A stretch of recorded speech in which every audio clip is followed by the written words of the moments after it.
Oi, Flat Earth British, Martin Liedtke speaking. Flat thumbs to all. Welcome on a new day. Happy whatever. Happy we won. That'll do. Looks fantastic.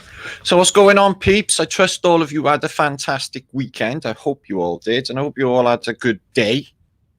And kept your vibration up, or whatever the bullshit is of whatever they give to us. Okay, because you know this place is infinitely fucking fucked. Excuse my language, but these words are invented for times like this. If it wasn't for the Flat Earth British think tank, I don't even want to imagine where I would be.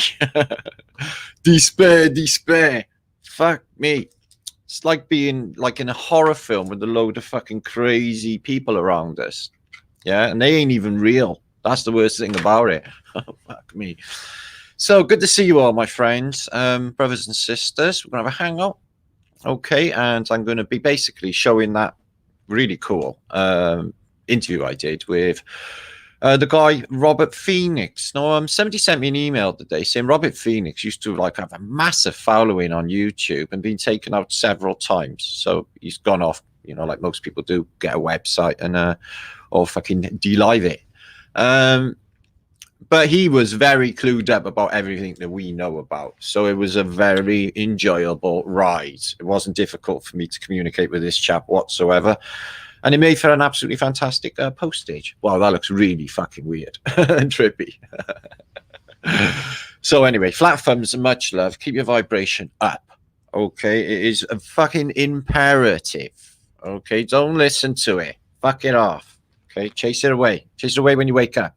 Fuck off. Yeah? I'm Superwoman and Superman. Don't need it.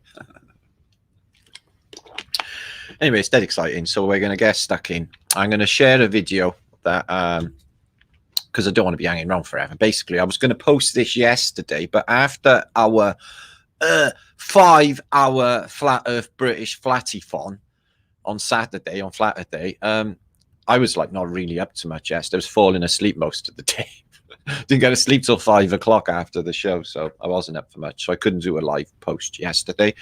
So, what better excuse for the gang to hang out than tonight on a whatever day it is? Like it even matters anymore. Lindsay Ashcroft. Hiya, love. How's it going? Hope you're having a splendid day in the Ashcroft realm, Mitch. JJ George, good to see you. Jesus, who's hippie shake? Who has been excited? Because she's usually in a perpetual state of excitement. FEB, bloody brilliant. Yeah, I've been going through my comments. Fucking fantastic. You should read them. Wow, the way people think about all this, guys.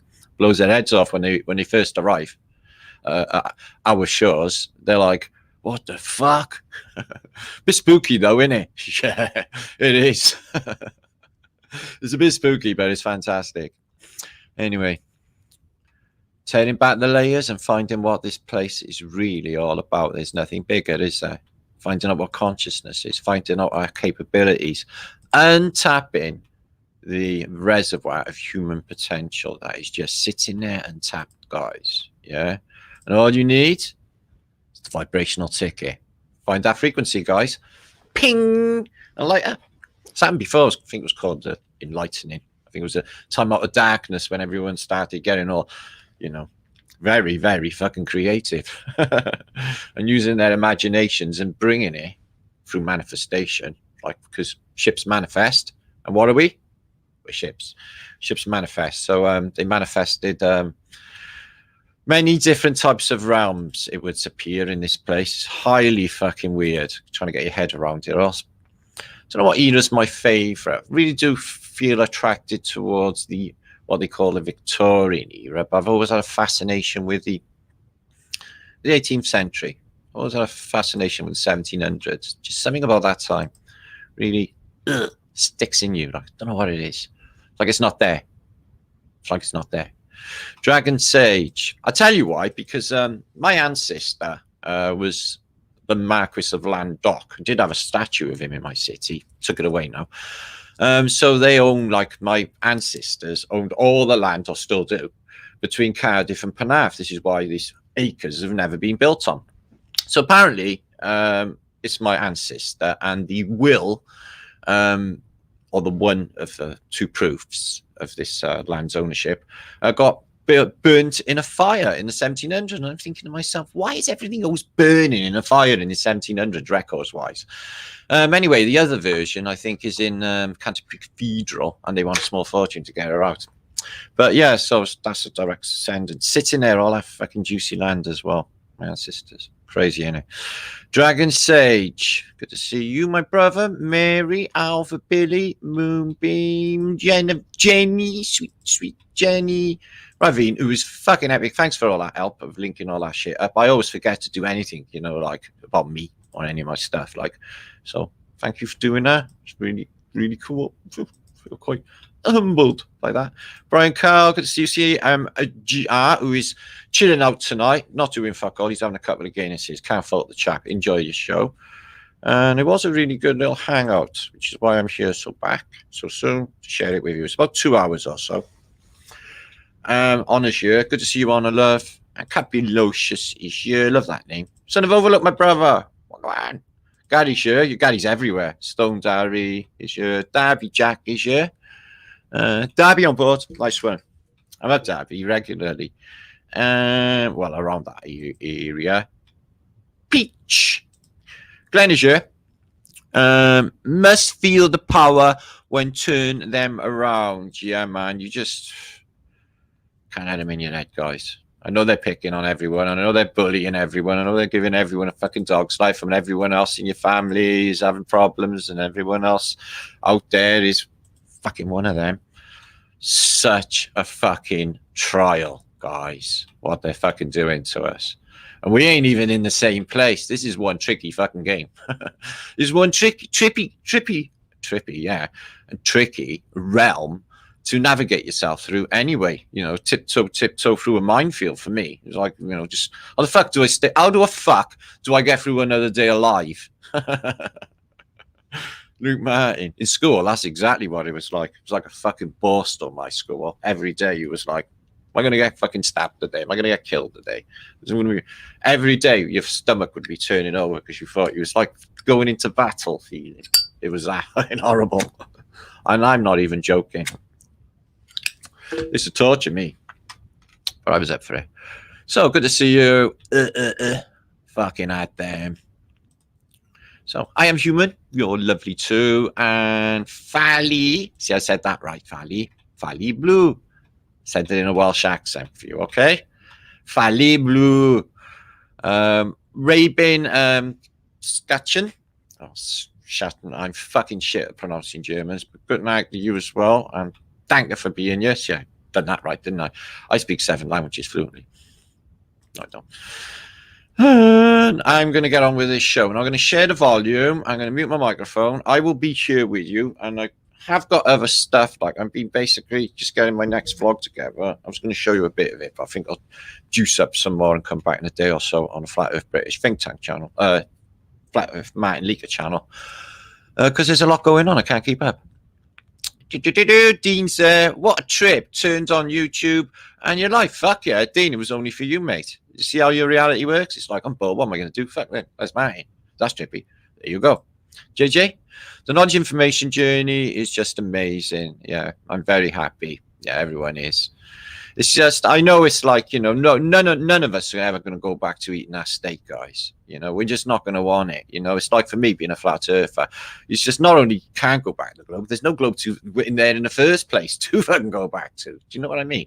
So we've had to find out on the history thing. The history thing is the most mind-blowing thing I've ever come across, ever imagined could have happened.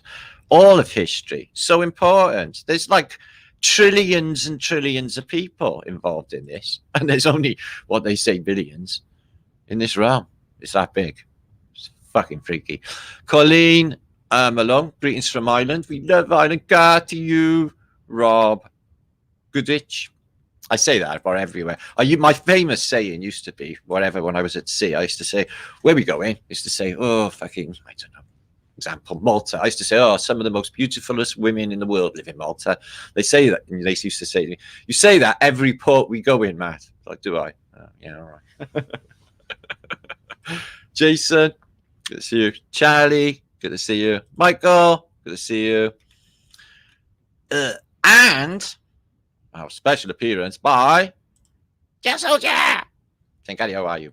Hey, Ja. Hi, Mel. How are you doing? Tell me. So, title fab. Real cuteness. Okay. Moonbeam shirt as well. Ohio from, I'm guessing Ohio. SNUN, Snudsmonths, point of no return. I wouldn't go fucking back anyway. The old world was shit, mate. The old world was shit. I wasn't into it at all. I've been totally underwhelmed with this fucking place. Not happy at all with it at all. You know, because they fucked it up, we never. You know, I think we should put it right. You know, this fucking place has massive potential. Why spunk it? Yeah, let's grab it back and make it what we want it. A fucking beautiful realm based on free energy, real science, geometric, fractal science. It's not their weird fucking satanic quantum mechanical bullshittery science that hasn't got no fucking proof. Bring me a fucking particle. Go on, show me. No, you haven't got one, have you? It's a bit like your germs, isn't it? Your evolution and everything fucking else. Anyway, have it, Gary. That's a man from the south of England's terminology. Have it.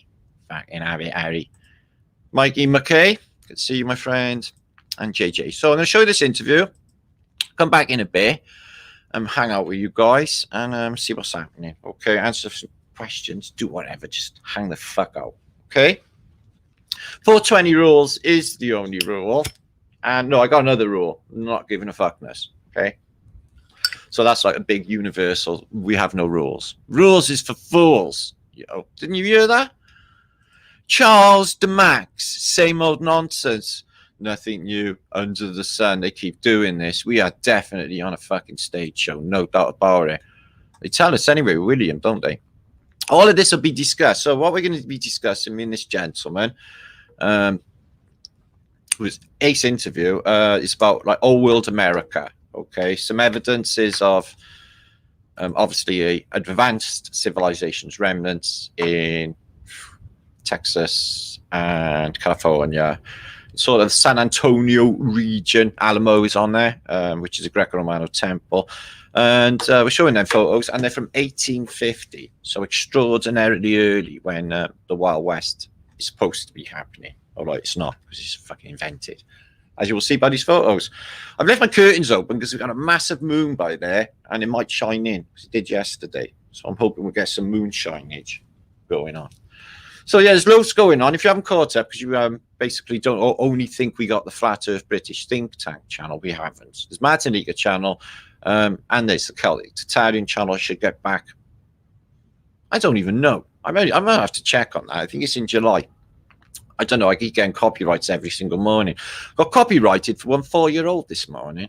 Something to do with, I don't know. I think I might have mentioned a false flag event or something. Fucking helicopter now. Anyway, Flat Thumbs Izzy. Izzy sent on soldiers. And Space Drum, may I suggest, Space Drum, you rename yourself. Call it Water Drum, Ocean Drum. That's better. Wave Drum. Yeah, space sort of sums up space. Nothing, because it's not fucking air. Anyway, the only space is between the scientists' ears. Okay? It's the only place it exists. Anyway. Sonia's here as well. Dragon Sages. Smick Kitty. Love you too. Everyone seems to be loving Martin this week. What's it? National Love Martin Week. Yeah, I'm cranking up because I'm so fucking needy of human fucking contact. You all are. Mel's here. Ellie's here. Me. CMR Lizzie. I said that one. Okay, right. I'm gonna. What's she saying? Nippy sketches. Missed the thing here. LOLs. What did I miss? Sweet fuck or marriage? It's cranking her up now. I'm gonna do a live little thing I have recording I did the other day with some guy from America land. Is really cool actually. You're gonna like this. So I'm going to mute my microphone and I'll bring this video up. Where is it? By there. Okay. Right, keeping my shit together completely, as you can see, just like a true professional YouTuber. Okay. What's that? Mia. Is it Mia? Yeah. Mia. Yes, I can't see it. Okay. Anyway, peace and love to you all. Oh, Rob Dirt, tell your lovely wife and yourself, actually, Rob, that my son sent a parcel to the Ozarkage to your very address only this morning. So that'd be nice. He's really, really good with all sending his stuff. So we went down there and did that today. So that'd be nice. We do like the Dirts in the Ozark. Sending family gifts out. What are we like? You know, MDMT. I think you got that the wrong way around, Clobber. Evening, Matt. Are ya? Watching you from a camper van. Excellent. Fucking love camper van. Tonight only just built the bed. All right, well, we'll chill out. Okay, we loves a bit of camping. I got a caravan out there. One day I'll actually fucking go somewhere. Creek. Supposing we see the full moon eclipse tonight early in Cali. Is it, Creek? Well, about an hour or so, it'll be hopefully shining by the time I come back. Coughing my guts up. Hope I don't have a whitey. Fucking have a whitey. Beauty of a whitey, sweet chariot, right? Is you know you're only halfway there if you have a whitey. You got to go all the way there, so the whitey will go. Don't you know this shit works? You get so stoned that a whitey can't even exist. Basically. Idea so glad he found out about you. Yeah, everyone sort of filters through to Flat Earth British in the end. You'll find their way here, so I'm finding. Matt Martin, get down to Suffolk camping. Yeah, I got offered a free campsite the other day in from one of my subscribers. Well, it's not free. His wife wanted money. So it's far for free. But like discounts and shit. But it's just fucking a long way to go, you know, to when I got a caravan sat out there. So I'm just saying. Angela Baby Carson. But I tell you what, I was thinking about it. I've been doing hardcore fucking truth in 6 years, fucking solid. Only breaks I've had is going up Mel's yard. I've fucking had no breaks from all of this. Even when I had breaks, it's working. The conventions and all that. And all that's fucking super fucking stressful. Can be. I runs the fuck away. I do. I run the fuck away. Yeah. I am. Denise Jones in the house. Good to see you, my friends. Okay, let's put this this gig on. How do you pronounce that? Zelavibe, I guess, is it? Zelavibe, hi to you. I was confused with the X beginning. It's like weird, isn't it? It's like Xanadu. It's like, how can a zap be a Z? X? I don't know. Sounds more like a Z in my head. Okay, I've said that, Angela. Right, I'm going to get underway now.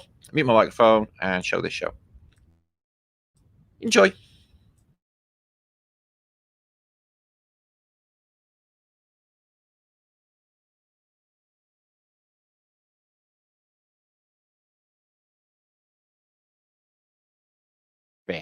And also, if there are any images that you want to share, I could allow you to share screen. And I got some groovy stuff that I could share and show you what I'm up to. That would be fantastic. Okay, so when that happens, what I will do is I will make you a temporary host, right? Yeah, that's right. Yeah. And then you can just pop them right up and we can get right into it. Okay. Absolutely stunning. Thanks. Cool. You bet. All right. So we're going to be going live here in about 2 minutes. Okay. I think we got a pretty good roadmap, and there's obviously there's plenty to talk about. Yeah. I just got off another interview just now, half an hour ago. Fabulous interview. Oh, good. We all had shivers, everything. It was really buzzy. It was really buzzy. Yeah. Good. So I hope you can keep it going. Yeah, exactly. I'm still on that bus. I've had a lot of talking practice in the last couple of months. You're warmed up. You got your scales what it's in, like. Right? Sometimes, I've only got my son. Sometimes if you don't talk to someone all day, it's like your mouth seized up by the time you go to talk. Right. Yeah. Yeah. Yeah. Like, no, I know that. I talk in my head all the time. So same. I'm pretty warmed up there.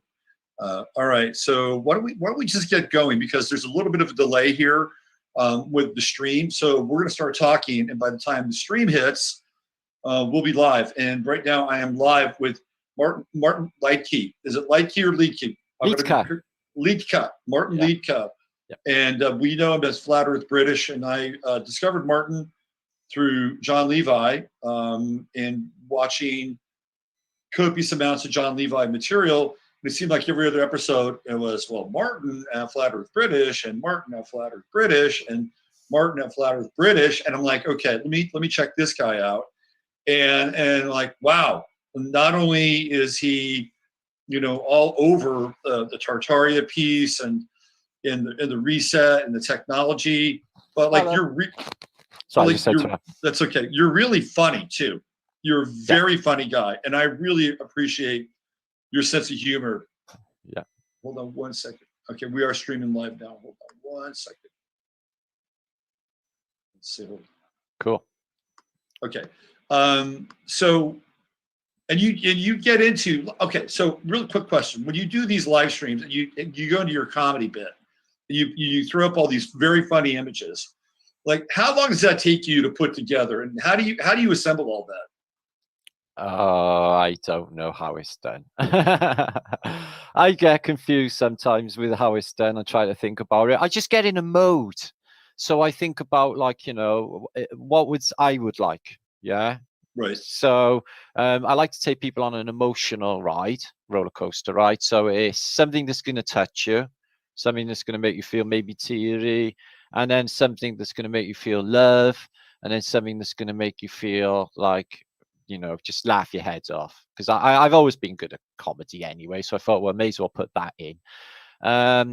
So how long does it take me? Not long at all. I got the best resource on the internet. It's called Flat Earth British. I don't even have to go to the exterior to find the juice. It's all in my archives on my previous channel, which has millions of links, and the comedy stuff.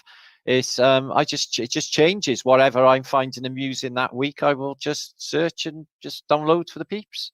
It's quite easy for me. I don't know why. It's just basically I'm doing what I enjoy. Right. It's like my the comic relief is great. And people really need a little comic relief these days. That's why I do it. I keep, I support my community by keeping their vibration up, and we haven't had any down time, or I mean down vibrational time, during this entire insanity. So I've been there, like, on a weekly basis. I do this show called Flat a Day. Yeah, I get like a huge crowd turn up, and there's a lot of love and a lot of atmosphere. But vibration is electric in our chat feed. So it's a really large community now. There's tens of thousands of them on the good Flat Earth British think tank ship, all on the same vibration, all feeling that this is all going in one certain direction. We're all think in our primal being inside, we all know what's coming, and we all know what needs to happen. Yeah. Right. So we're all just like spiritually preparing together. For a lot of us, we feel like, we're in a new place, in a new realm. We feel like children. We're just finding out about everything for the first time, considering everything we've been taught, since childhood has been a lie. And now we have to, find out for ourselves. And how do you find out? When you hit a truth. Yeah, when you hit a truth, you certainly know you've hit a truth, because the feeling and the buzz through you, the resonance will tell you clearly you've hit a truth. Even if you touched upon a greater truth, you will still have flows where you will know, okay, I'm touching it, I'm getting there, I'm getting it. But you may have some sort of obstruction to the information, because the universe is a kind lady, and she won't really give you the full information until you're spiritually ready. So we're all trying to align spiritually, sort ourselves out in our minds, tear back all of them layers that they put on us in the past. No need for them anymore. Let go all that superficial belief system that we all held so dear to our chests, which was all superficial and not real at all. Any of it. We are far greater. We are Superman and Superwoman. Yeah, we are fantastical beings. They use the technology, the natural technology of this place against us. Absolutely. By using symbols and sigils on our consciousness as an impression, an imprint for magic spells. Solomon sigils, it's all magic spells with the words, which are phonetics, which are also magic spells. Yeah. So, heaven only knows what magic spells we do on one another through word, but I think that we can change it through intent. So, if the intention is clear and good, with what we say. I think that it might be kinder on the individual, because, you know, I'm a big believer in the memory of water, and we are made of water. So I'm very careful about my, you know, I know for a fact my mind is not contained to my skull. Okay. But the psychicness that I've been getting all my life is, since this awakening, has been coming on and on. And within the last year, since all of the craziness has been off the scale. Yep. And I think that our mind is not in here, it is out there, you know. It's just, I think all is mind. Okay. I think we're being minded by a greater, higher, the most high, or a higher consciousness. Right. The higher mind, right? The higher mind. So yeah, absolutely. You know, you can think it in terms of simulation a lot too. It works for that as well. It works in that frame as well. Some great encoder. It works in all sorts of actual. But what this place is, that's my biggest thing with the whole thing. Okay, was I thought, okay, I came into flat Earth. Okay, well, if not on a globe, I don't know what's happening here. So I just went with that, and I thought, well, let's see what else they're lying about. And then I knew beyond a shadow of a doubt, my most niggling thing my entire life was, where's the world that went before us? It's in ruins. What happened? And then I could see when you look into it, that there's clear evidence of previous civilizations smashed beyond recognition in this place, which they call the classical world. And then clear evidence that none of this is actually ancient. Ancient is recent. And all of this stuff went down only hundreds of years ago. You know, the Bible that tells us all about these events, you know, the apocalyptic events. I think that that is just because this place is a stage set, okay, and all the world's a stage, and everybody's got their designated roles chosen in this final time, and they got to fit in, like, to complete the stage set, their book of Revelations, and they're definitely going out of their way to make sure prophecy comes true. Right. Okay. Even though theoretically the book of Revelations already happened historically. I mean, some biblical scholars actually get into that and say, hey, look, these are all places and events that happened right around Patmos. Yes. Right? Yeah. Which I think is America anyway. I think the older world, you know, when they say everything is in reverse with these people, and we've already more or less proved, you know, you're looking at the evidence behind you of the great expositions, is, you know, there was an older civilization. I could show you evidence right now. I've been researching the Pueblo Indians, you know, and these settlements or civilizations in San Antonio and Texas.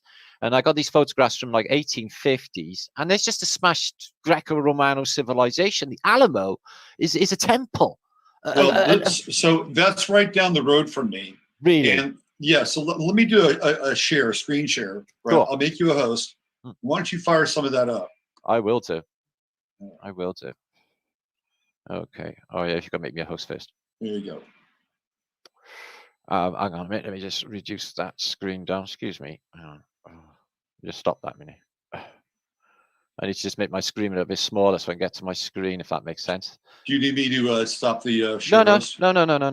Oh, okay. All right. Cool. I showed these earlier to the YouTuber that I was talking to, because she noticed, or she said and stated something that I thought was profound, which was that the Native Americans, when they were first interviewed by apparently explorers, or later explorers, Victorian explorers, they said, you know, who built all of this stuff? And they were like, oh, it was here when we got here.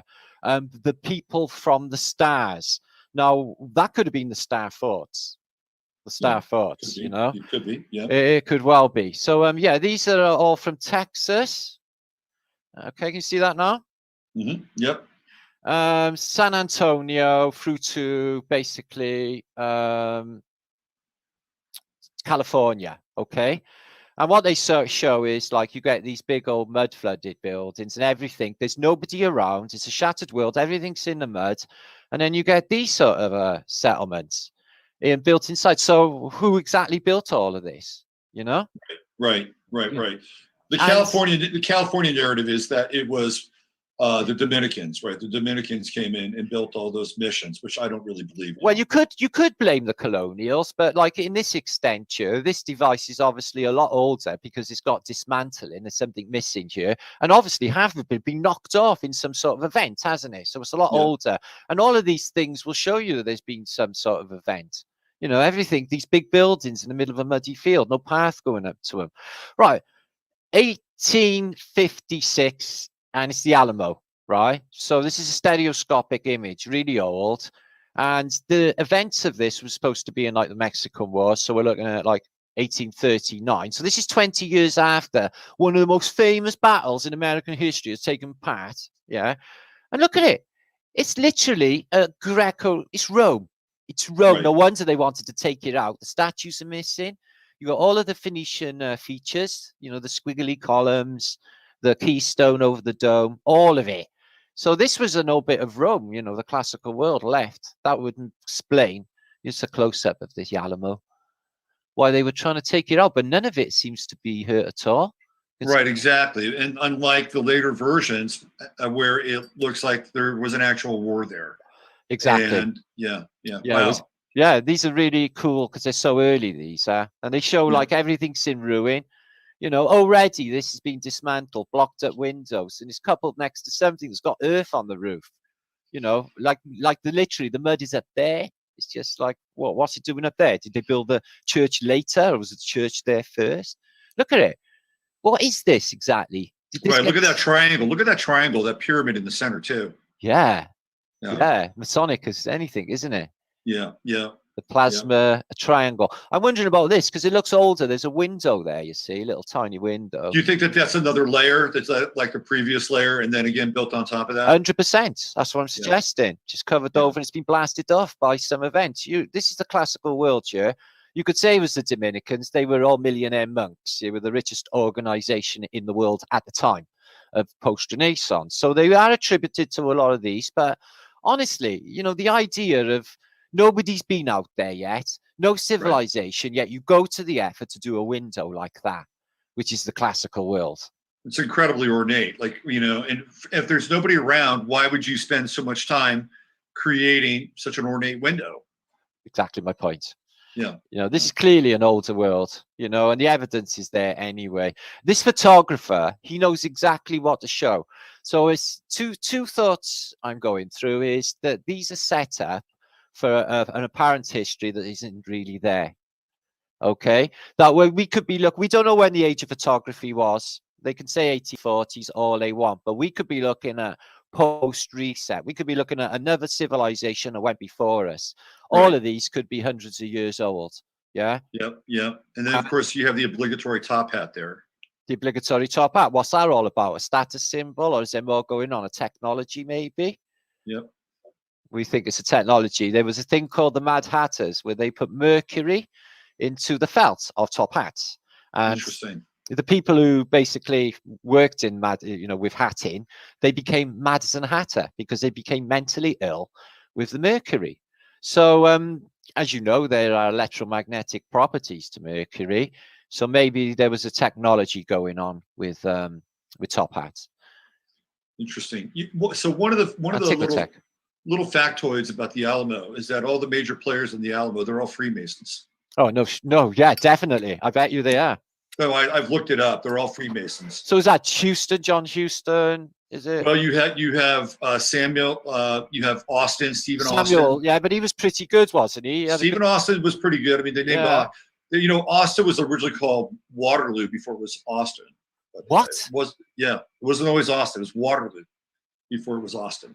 And Austin is AU, which is gold and ton. So it's called a ton of gold. Yeah. So Stephen F. Austin.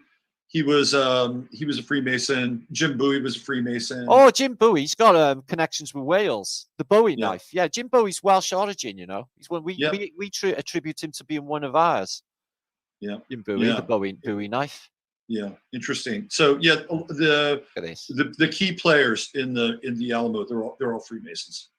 Yes, definitely makes sense. All the key players in all of the American Civil War battles, they're all out of the same military academy. Most of them knew one another, you know, like Ulysses S. Grant and Lee were friends in this war we're looking at here. I'll just post after this war. They served together in the Mexican Wars and they were friends, and then they're like adversaries. But like, you know, the whole idea of a war starting in the same house and finishing in the same house with the same owner just sounds like a fantastical fiction to me. It really does. Right. You know about that? This door here, the one that you're pointing at? No, this guy, he's in the American Civil War. And the first shots fired in the American Civil War in this guy's yard. Yeah. Right. In Virginia. So he's like, oh, I'm going. There's a terrible war coming. And he moves south to Appomattox. Mm-hmm. And basically, the last shots or the surrender and everything was signed in his house. So first shots in his house. And then the last shot. And the last shots. Right. It's Interesting. too fantastical for me. You know, it's another one of those narratives like the Japanese guy who lived through Hiroshima and Nagasaki. You know, it's like that sort of narrative. The man who survived 2 bombs. You know, it's just, what? Yeah. So it's like that. So it's haunting. These are haunting images. There's something going on. It's like these people are inspecting this whole world. Like they've just come in. And the narrative for like early Wild Western America, especially with Texas and all that, is they're moving like wagon trains east. Everything's coming in through like, you know, the southern parts of New Orleans to populate all this. Yet there's an old like Anglican looking church. And these people with top hats crawling all over it. They haven't come in a wagon cart, have they? No. You know, or, you know, these are nightmarish journeys, these carriages. They haven't got no suspension on, I think. A lot of them have just they're like brutal, absolutely brutal. Yeah. But they're saying some of these, like chapel or some of these missions, I can't turn this around really. It says that, you know, this one was 1771. They state that one here was 250 years old. The St. Francis one, located on the Medina River, was removed to its present location 8 miles below the city in 1836. So they're removing a load of these and rebuilding them as well. Isn't that curious? Why wouldn't they just? Why would they do that? What's the purpose behind that? Why would they move something like this? Because it's its device of what it does, maybe. You know, these are more than just like technosmia devices. These are go back to that last image. So Santa Clara University, is that right? Yeah, and it's 1851, but it's only an engraving. Interesting. Well, you can see the entrance is a Greco-Romano entrance. Yeah. Yeah. Again, so I'm from I'm from the Bay Area, so I do know Santa Clara College. What a coincidence! And I was looking at these. Yeah, and I was actually looking at the list of governors from California, recent governors. Yeah. And with the exception of Schwarzenegger, Lyndon Johnson. no, this is Schwarzenegger, Pete Wilson, and Reagan. Everybody else, Governor of California, they've been Jesuits. 2 of them went to Santa Clara University, including Gavin Newsom and Jerry Brown, and then I believe Jerry Brown's father. And then George Deukmejian, who's one of the, he was a Democratic governor for I think maybe 2 terms back in the 90s. He went to St. John's University in New York, which is another Jesuit school. Well, of course, Trump went to a Jesuit school as well. You know, he went to 2 of them. He went to Penn and Fordham, right? Yeah, it cracks me up when I see him in that brass band, and he's all like, can't keep it together in the rhythm. He just sticks out like a sore thumb. He's just not one of them. Have you seen that footage? I've never seen that footage. You know, there's something. His son's something weird, and his son is really suspicious. Apart from this, he's included in a book from the late 1960s. This Baron Trump. Oh right, yeah. The Trump books. Yeah. Martin, what's really interesting about those books? Yeah. Okay. Is that for the longest time nobody knew about those books. Oh, I see what you're saying. Right. That's a bit like all of this, though, isn't it? Because I've been studying this stuff all my life, and now all of this paradigm-shattering information's coming our way. What exactly is going on? Are we being set up? Is this all placed for us by AI? How can we know? How can I know when that image is? Just because it's a card on a pixels. Oh, absolutely. They can do anything. Yeah. Yeah, absolutely. So, hey, listen, I want to talk about Antiquitech, sigils, esoterica, etc. The worries, yeah. Okay, so when we get into sort of the arcane world or the occulted world, right? For a long time, we were told you don't want to go there. Like, this is really dark stuff.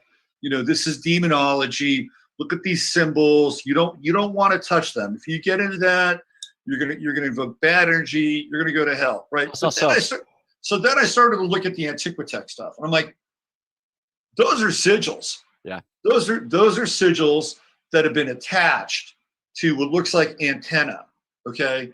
So whatever that civilization or culture was, they understood the inherent power of those symbols 100%. that they were able to use in relationship with nature to do whatever they did, like power their world or whatever they were doing with it, right? Yeah, but that's then right. what we get is we get the inversion of that. It's like, well, don't go there.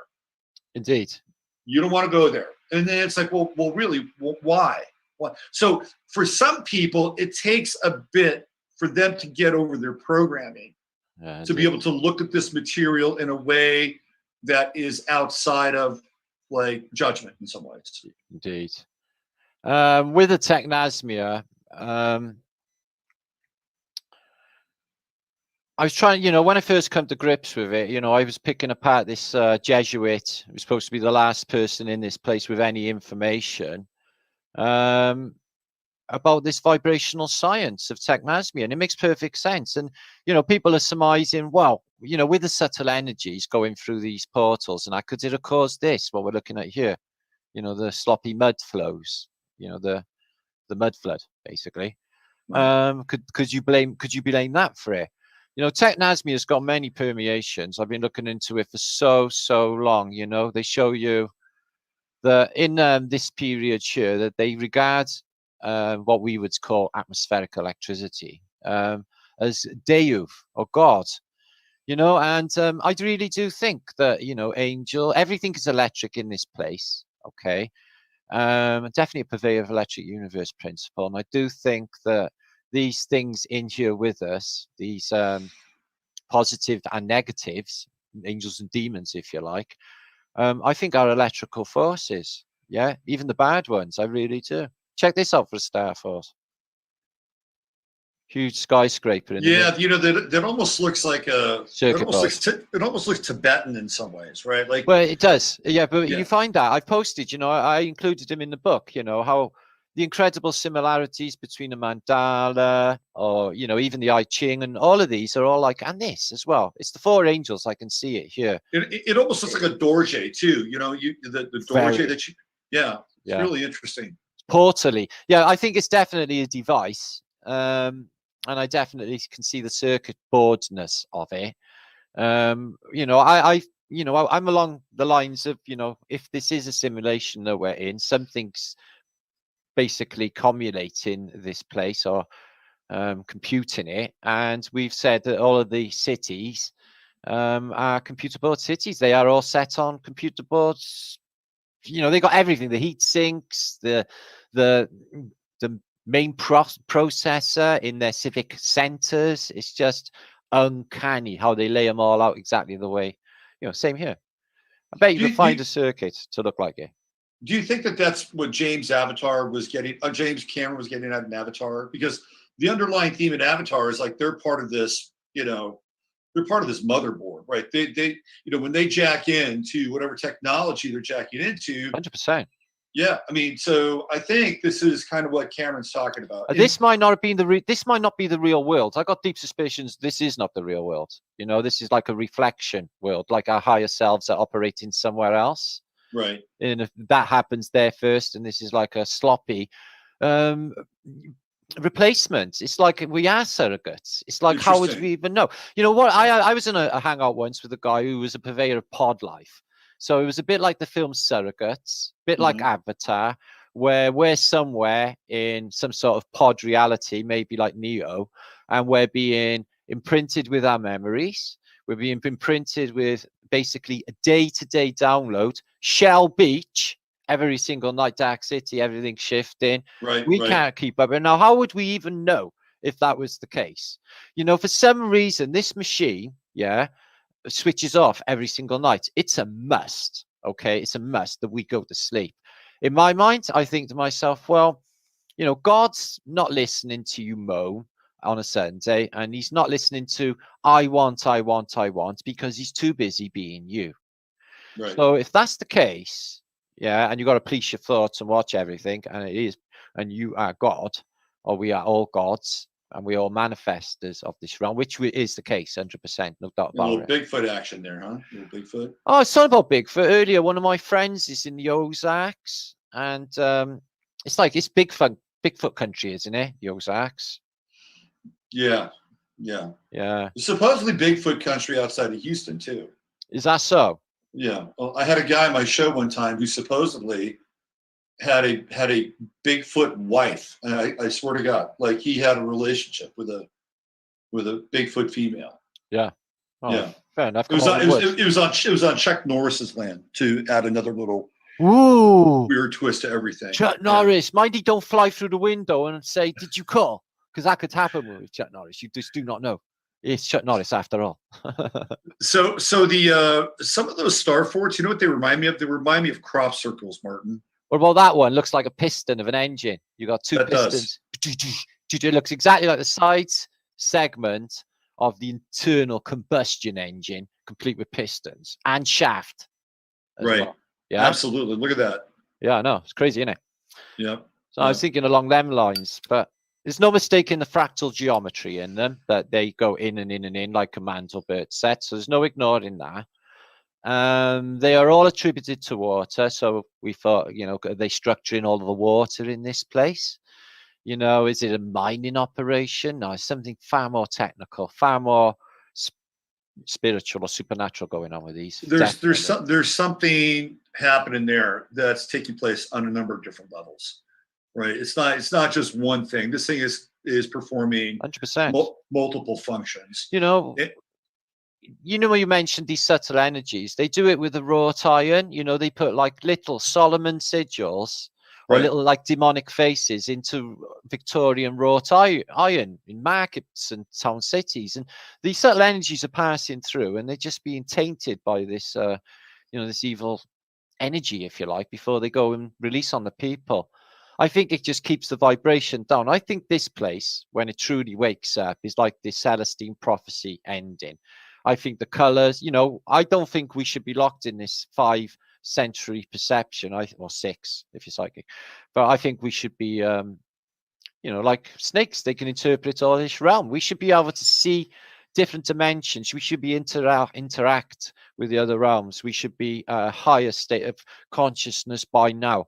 And the only reason we haven't accelerated, or we haven't got to that, is because of the Phoenicians have kept us down on an entire fright paradigm. I can see how they done it, and I had tip of the hat. It's just real genius what they did and how they did it. It's just appealing to people's greed and people's weakness is what they did.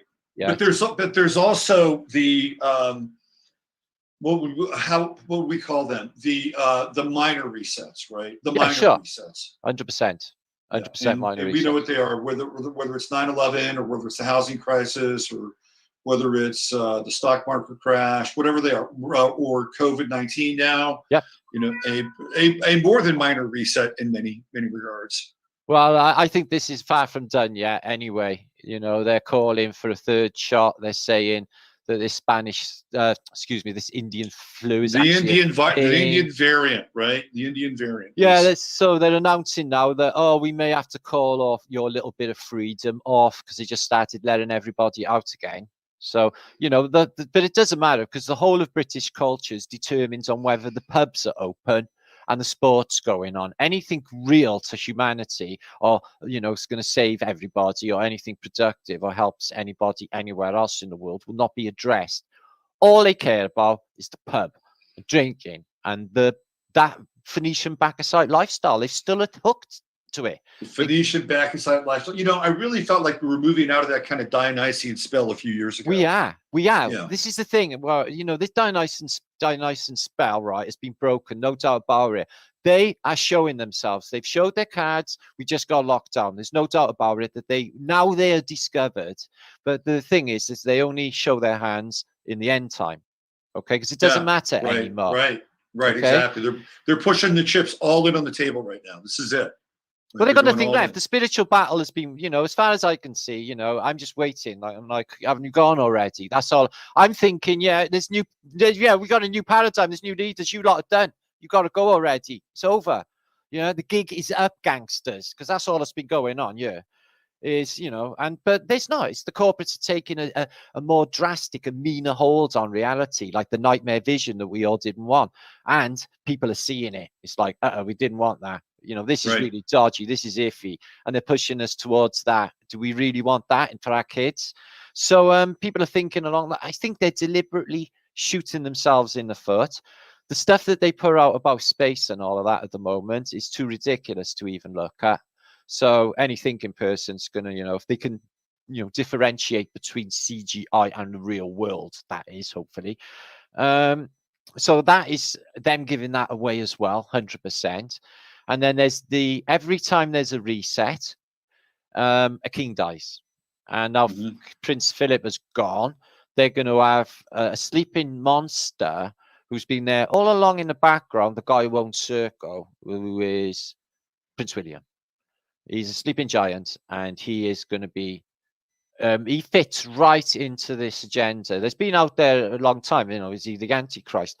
In my mind, I don't think the Antichrist is just one individual personality. No, it's a spirit. It's a spirit. It's an energy. You got it. It's an electrical force that if you're susceptible to and you're open to and you can't fucking fight it, like, you know, Jesus, you know, that parable of Jesus or whatever it is on the mountain, he's being like, I can give you the whole world, dude. Check all of this. Yeah. Right. And it's like, you know, I don't really want all that. Yeah. What do you really want? I want everyone happy and left alone by you lot. Right. Exactly. So I want to talk about this image real quick, but there's a story that that I want to share with people. So a good friend of mine who's been on my other show, my daily show, she's a wonderful artisan, does great work. And so her and her husband, they go to these fairs, right? Like the Renaissance Fair that they have here. So there's a pretty popular one up in Dallas. So they've been going there every weekend. Cool. And there's an ex-American football player called Terry Bradshaw. You may not know who he is, but he's like an American icon and a legend. And he has a TV show called The Bradshaw Bunch. And so it's a reality show, and it's his wife, I think his grandkids, and they go to do different things. So one of the things that they wanted to do is they wanted to go to this fair. And they had decided that they wanted to feature my friend and her husband in their show, right? And one of the things that they do is, apparently they're very generous. They buy a lot of product and everything. And Terry Bradshaw, he's a pretty good guy. I mean, he's, you know, salted earth kind of dude. Anyway, they were requiring my two friends to take the test, right? To take the sewing needle up the nose, right? Like, so, and they said no. So here we go. They could have had all this exposure on this TV show. They could have sold probably about $1,500 worth of product, which would have been a pretty good set. And they said no. And the people at the show were blown away. They were like, really? You're going to say no to this? And they kept coming back and asking them. And they kept saying no. No. Right? So these are, in some ways, these are the choices and the crossroads that we have to make in our lives, right? Unbelievable. So that image that you showed earlier before, can you go back to that one? Yeah, sure. Let's go back there. Okay. Right. Yeah. This is snowflake technology. So there's something going. Yeah. Have you connected snowflakes and the myriad of like geometric designs with a 100%. Yeah. You know, this is how, like, you know, I sort of see reality in this way, that, you know, there's an integrated lattice work that comes bursting out of the ether in beautiful geometric forms. In fact, you know, if you did take psychedelics at some stage, you could actually witness geometric forms as a reality, which are very much like this. And you know, I guess you could call this the mandala effect, right? Instead of the Mandela effect, the mandala effect. Lovely, beautiful. But yeah, each snowdrop, you know, with the miracle of water, we don't know anything about light. We don't know anything about electricity. We do not know anything about water. And, you know, each snowdrop has an individual impression, same as this sort of thing, like a church window. No two with the same resonance or vibration. All of them integrated, I would suspect, would be very important to hold in this realm in place. I really do think. Yeah. Yep. Because this looks like, to me, this is a super futuristic technology of the past. You know, we're dealing with technosmy. We're dealing with the real engineering, the natural science of this place. You know, they do touch upon it, and they will, you know, they use this, but they turn it into quantum mechanics, you see, especially with the fractal realm. You know, everything has got to go into subatomic particles. Go back to that giant illustration for a second. Oh, that's gigantus. I've been looking. Oh, I'll show you some fantastic pictures now in a minute. 100 times better than this. But that's in Patagonia. But you know, you know, I think there's two cases. You know, these are more than that, but they could have gone away, died, moved back, or that we were all this big and we are the fall of man is literally our consciousness has been squashed down so much that we're no longer, you know, fit in the volume of this fish tank, if you like. Like, you know, they say a fish grows to the volume of his fish tank. Absolutely. Yeah. Well, so we're not really fitting the volume anymore because of this. So Neil Adams has this theory about expando Earth, right? That the Earth can expand and contract. Right? Yeah, I've heard of that. Yeah, of course I have. Yeah. So with the giants, we're talking about a different version of Earth, a much more expanded version of Earth. Yeah. Let me just show you this guy here I've been researching. He's like he's a contemporary of Jules Verne, French. Okay. Yeah. And he's like, when you read into him, he's not just interpreting the future. I think he's excuse my language, I think he's actually seeing this stuff. Okay. And it is all like what you might call steampunk, but it's all a super electric society. His name is Albert Rabida. Okay. Mm-hmm. And he's a contemporary of Jules Verne, but I think he's more prolific, and he goes into the world of, this is just mind-blowing, right? So, you know, we talk about Phoenicians and what if this was the case? Look at this, right? So I think that's the Great Eastern. It looks like it. So remember I was mentioning about whales probably with, you know, being some sort of actual craft. You know, right. There's an army on top, and some of them submerged with these armies on top, and then they have these giant underwater battles. This may be like the thing with the Phoenicians. It could have been a technological thing where, you know, they were battling under the water. So where do the sea people come into this thing? Because the sea people theoretically come in and wipe everybody out, right? I mean, they come out of nowhere. Yeah. And they probably use high-tech weaponry to wipe everybody out. Indeed. Electromagnetic, far beyond this technology, like Fache's technology. So it would seem there's more than one seas people, but we are going from the most mysterious of the seas people, which are definitely the Phoenicians, okay? Why? Because they are the Babylonian death cult, and we are for sure in Babylon. And all of their deities and all of their main players, which are Greek gods like Apollo, Jupiter, Europa, you know, the all classical world characters are all over our antiquity. Now, they've come in to take over or kill maybe 1 trillion people in this place. The civilization that went before us, Tartary. Right. And they have covered over the red brick civilization with their facades of Greco-Romano stone. You can just tear back this stone, and you'll find red brick underneath it, no matter where you go. So it's a covering. It's a facade. It's a mask. And it wasn't difficult because they were maritime people, so they focused on wine, Bacchus, and drugs and fancy fine goods, bring them into port. So it was a surreptitious takeover. They were jealous of the civilization that we had of free energy, ballooning, and just a beautifully holistic, high vibrational living. And how we're supposed to be, or closer to spiritually how we're supposed to be. So I guess that they got envious, and then they just whispers in the ear, dodgy dealings, men's clubs, basically secret organizations were all set up, etc. The information was kept to a certain few. The rest had to be mind controlled, and we had to lie to them all. So they had to do that. They did that. Now we know it's them for sure because the whole system is based on a maritime law system or maritime legal system. Shipping lanes, maritime law. Well, we are on now maritime law. maritime, ship time of sea time law, and right at this moment. And if you've got a court, you go into a dock, and everything also in the financial world is connected with the sea. So you have, currency or fluid assets, liquidation, just all dockets with court dockets. You got it. Yeah. You got it. Yeah. So yeah. all of that's connected with the maritime world. And obviously the corporations, etc., is all the Phoenicians. They have covered pretty much every aspect of this paradigm. They brought in to control masses. You need fear, and you need a religion. Okay, now legion is another electrical force because he's an angel, or what they would call a bad angel or demon.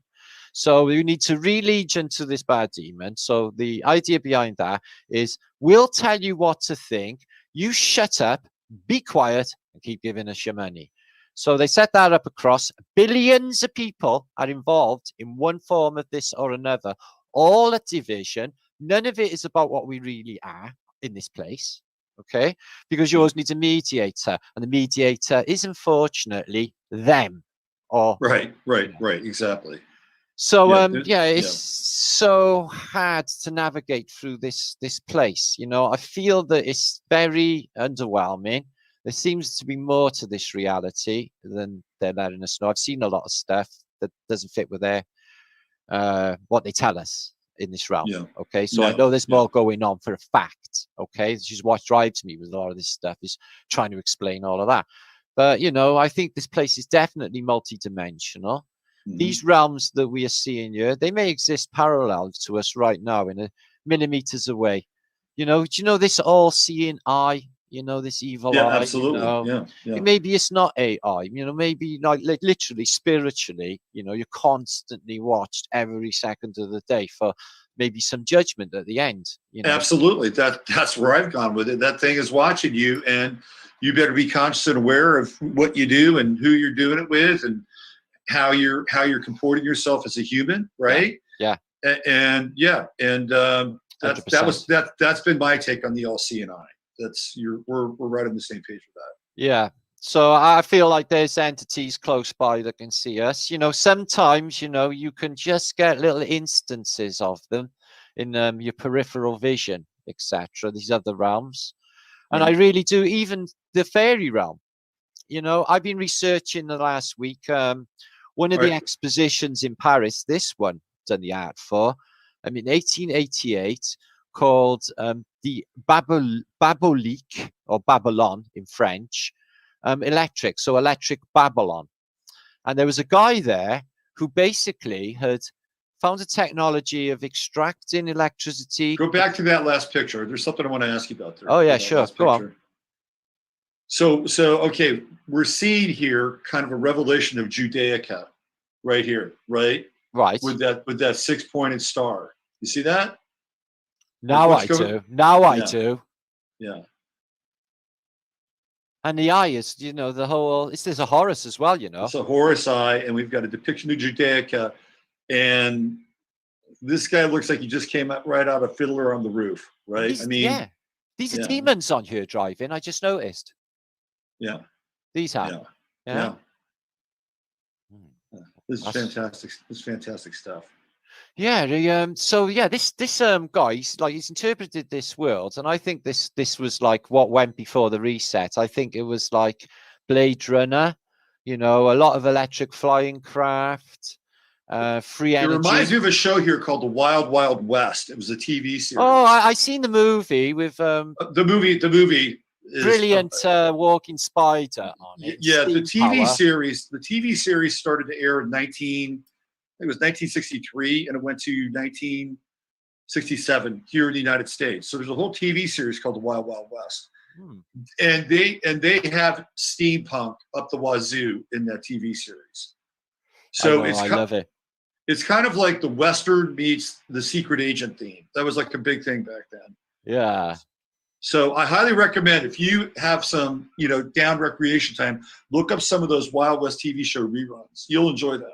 All right. I do pick apart some. That's what, if I do watch anything on Amazon, it'll be just to pick it apart. you know, for its Antiquitech and stuff. I'm looking at a lot of the old 70s stuff, because like episodes of Kojak or like Starsky and Hutch, they're showing the maddest mud flooders. Oh, absolutely. Yeah. There's a movie from the late 70s. I think it's like 79 or 80 called Wolfen, and it's with Albert Finney. And yes, Albert Finney. Yeah, I know it. Yeah, it's a classic. Yeah, man. And then, but you can see a lot of those old ruins that are no longer there in New York City, right? They shot a lot of that stuff in those old ruins where the wolves supposedly were, you know, running loose, right? Yeah, it's crazy. So I know that old, I know, but that's the old world, you know, Harlem. And they're trying to say it's Victorian. It's just what? You know, this stuff is ancient. It's a ruin then, you know? Absolutely. It was ancient. Yeah. Check this image out, right? So this artist, and I tell you what, I went to drag and drop this image that's coming up next into Google, and it went blocked 404. Yeah, I thought not surprising. So they're saying this is a tank, and they're saying typhus. Typhus. Oh. So they're like pumping epidemic or chemical warfare into these big dispersers. Yeah. Wow. Yeah. So he's like, they're saying, and the next one as well, it's like some guy's taking later on, there's an image that comes up, and there's a guy taking a patent into like the president or what have you, saying like to infect the masses with epidemic. Check this out then, 1800s, meeting a family with your Skype calls. Yeah. Interesting. Interesting or a reality. Yeah. And I think in this as well, right? You know, the dreadnoughts of World War I. Yep. They're fantastically big. Okay. The Battle of Jutland, etc. These things are just massive. Okay. Ridiculously big, considering only 60 years earlier, everything is wood. You know, the first ironclads in the American Civil War are supposed to be the first steel ships. And a 30-year jump from that period to a dreadnought or one of those battleships or cruisers of the First World War, I think they're all world tech. Yeah, I think they're left over. Yeah, the Merrimack and the Monitor, the two ships you're talking about. Yeah, man. Like, yeah, they've got to be old world tech. Mate, they got to be. It's just like they got no draft and nothing can hit them. They're like stealth bombers for a start off. It's just like, you know, they don't even do that now. This has got stealth technology the same way, you know, with a hull. So a torpedo could just go up the deck. But, you know, that's what they were like. I really do think that after reset, these things were left in docks and ports, etc. And not to overlook the compressed air travel as well, because they're showing in this narrative that I'm going to present tomorrow.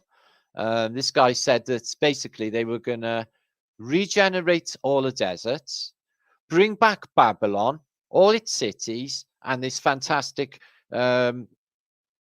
transport network of electric and pneumatic and steam as well, steam power. Are you talking about Gaddafi? No. Oh, Gaddafi he killed it, didn't he? He was brilliant what he did with his canal.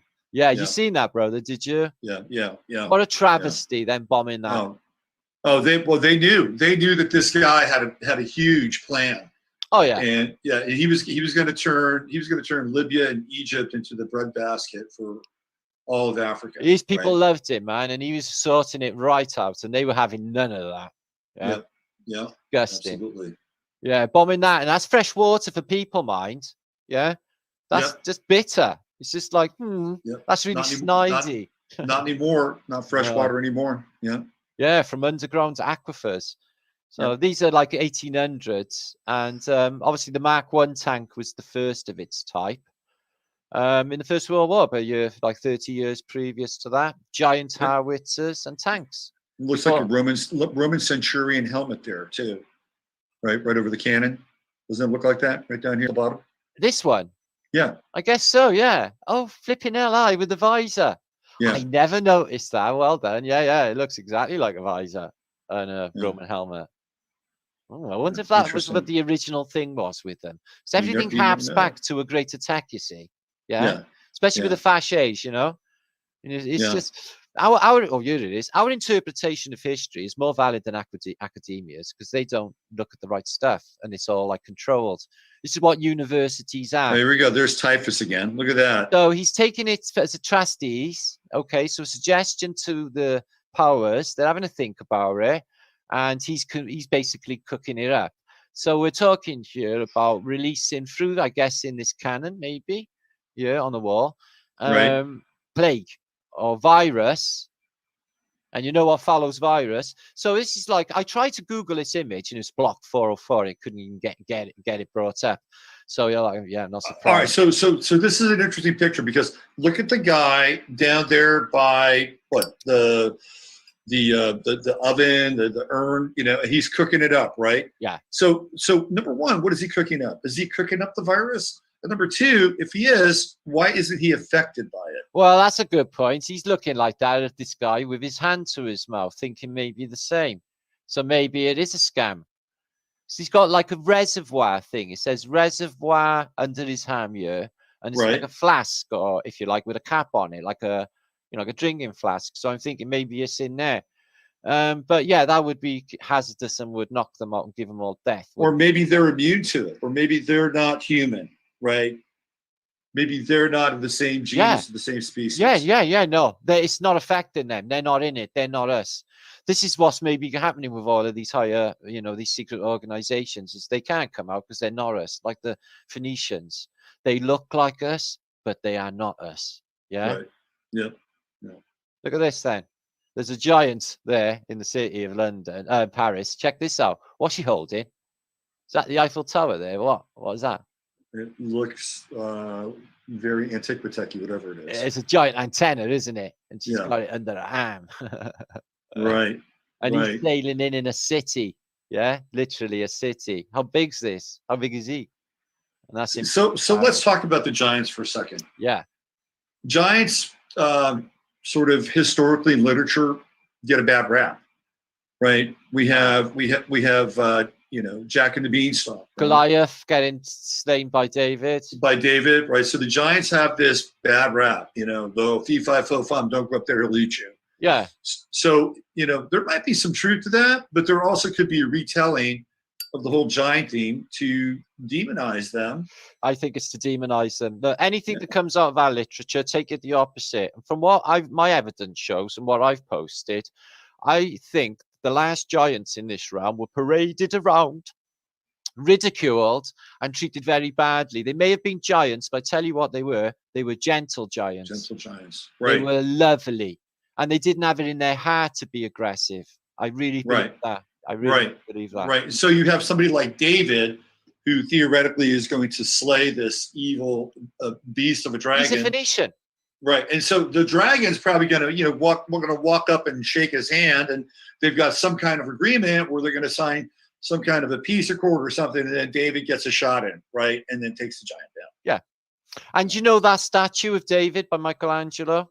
Yeah. Yeah. The gaze, when you look into it, it says on Wikipedia, the gaze is he's looking over to Rome before he does it.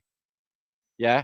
And he's like maybe scorn in his face, but it's definitely some sort of deal. I think you're completely right there, you know? Yeah. So, yeah. Do you know what? I posted a week ago about David, the statue of David, thinking it might be actually, you know, David. And Google put it on my feed today. 3D printed David. And I'm like, what? Are you having a laugh? They just keep doing this. Check this out. This was from 1830s, really early. Yeah. And it says here, basically, they're using a giant vacuum. Okay. It's made of an electric to bring atmosphere. And basically, it's to control the weather even then.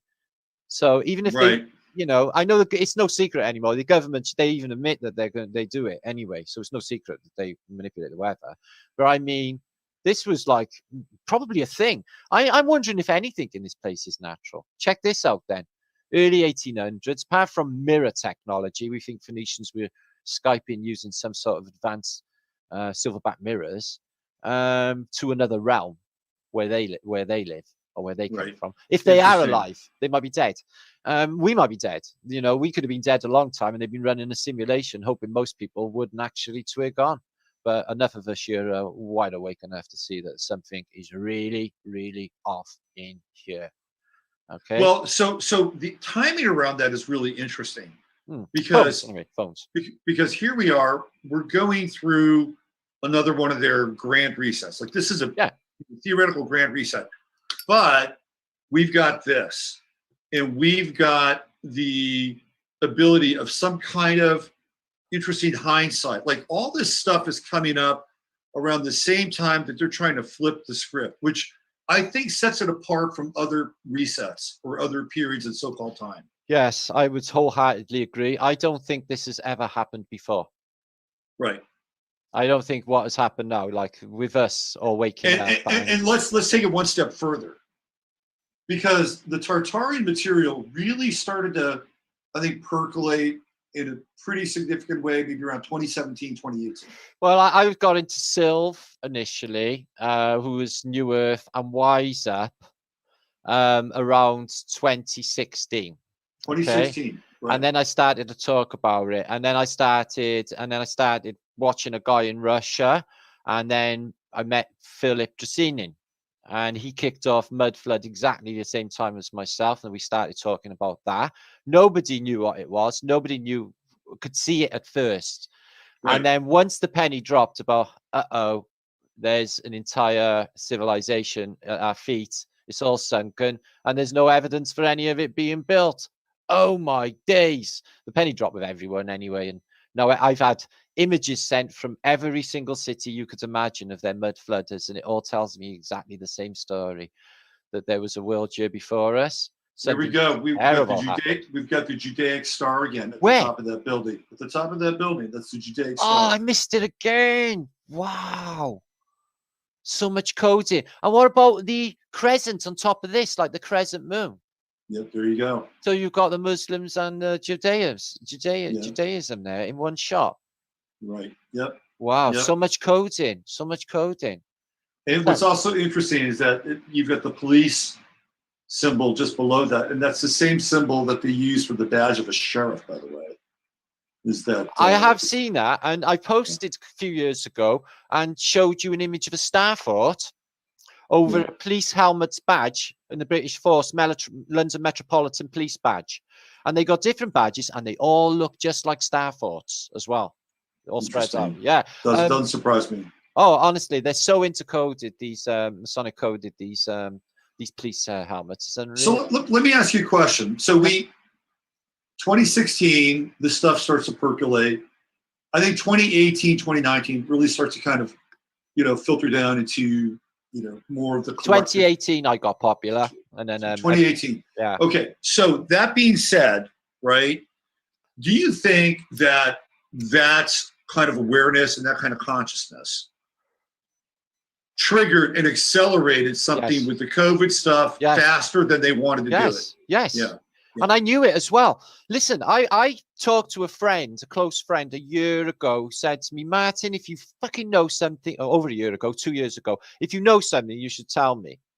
And I said, well, I do. I feel like, and when I'm walking through the city streets, I'm looking at everyone and I'm thinking, you're also dead. You're all just dead. I just knew that this was coming. And if I was to I think that like I'm an active participant in it's happening. And would I want that? Well, yeah, I would want that. And why wouldn't I?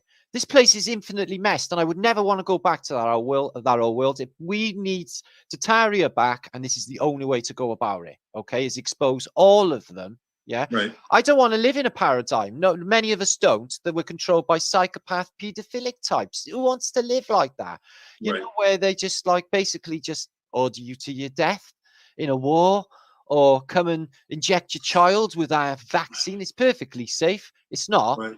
And we got the evidence that it's not. But like this mind control over the masses is such a scary phenomenon, Yeah. And before it was kind of a slow kill, or it was a slow kill. But now it's much more of a rapid kill, but it's also sadistic. There's a level of sadism now. Well, look, a lot of people have got the same problem now, haven't they? It's loneliness, isn't it? And people are just like, I'm never speaking to no one. I'm going off my head. You wouldn't believe the amount of people that are giving me message feeling suicidal about it all. Yeah. Yeah. So they're accelerating that. And of course, everyone's body vibration drops. They're going to get ill, aren't they? And where's the first place they're going to go? To them. And then Big Pharma is laughing all the way to the bank, because this is all about money, isn't it? This $1 trillion. Well, I think it is and it isn't, because they've got plenty of money. They've got plenty of money.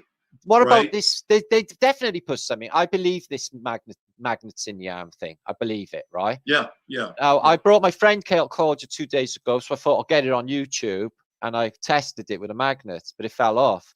But he hadn't had the AstraZeneca one, which is the magnetic one, apparently.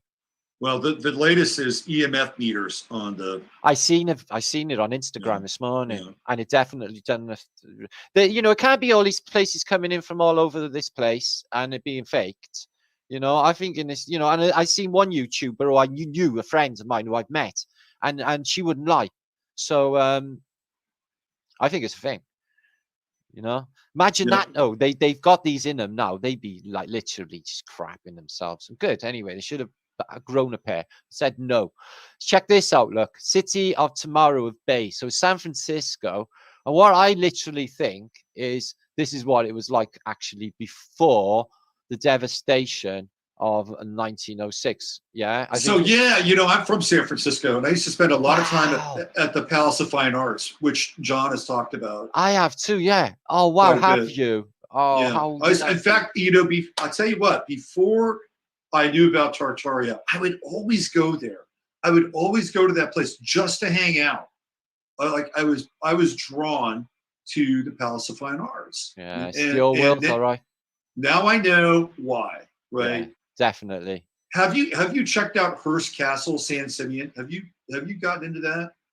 No, it doesn't ring a bell. So one of these days, like if you've got some time, right, go into Hearst Castle, because it was theoretically built by William Randolph Hearst.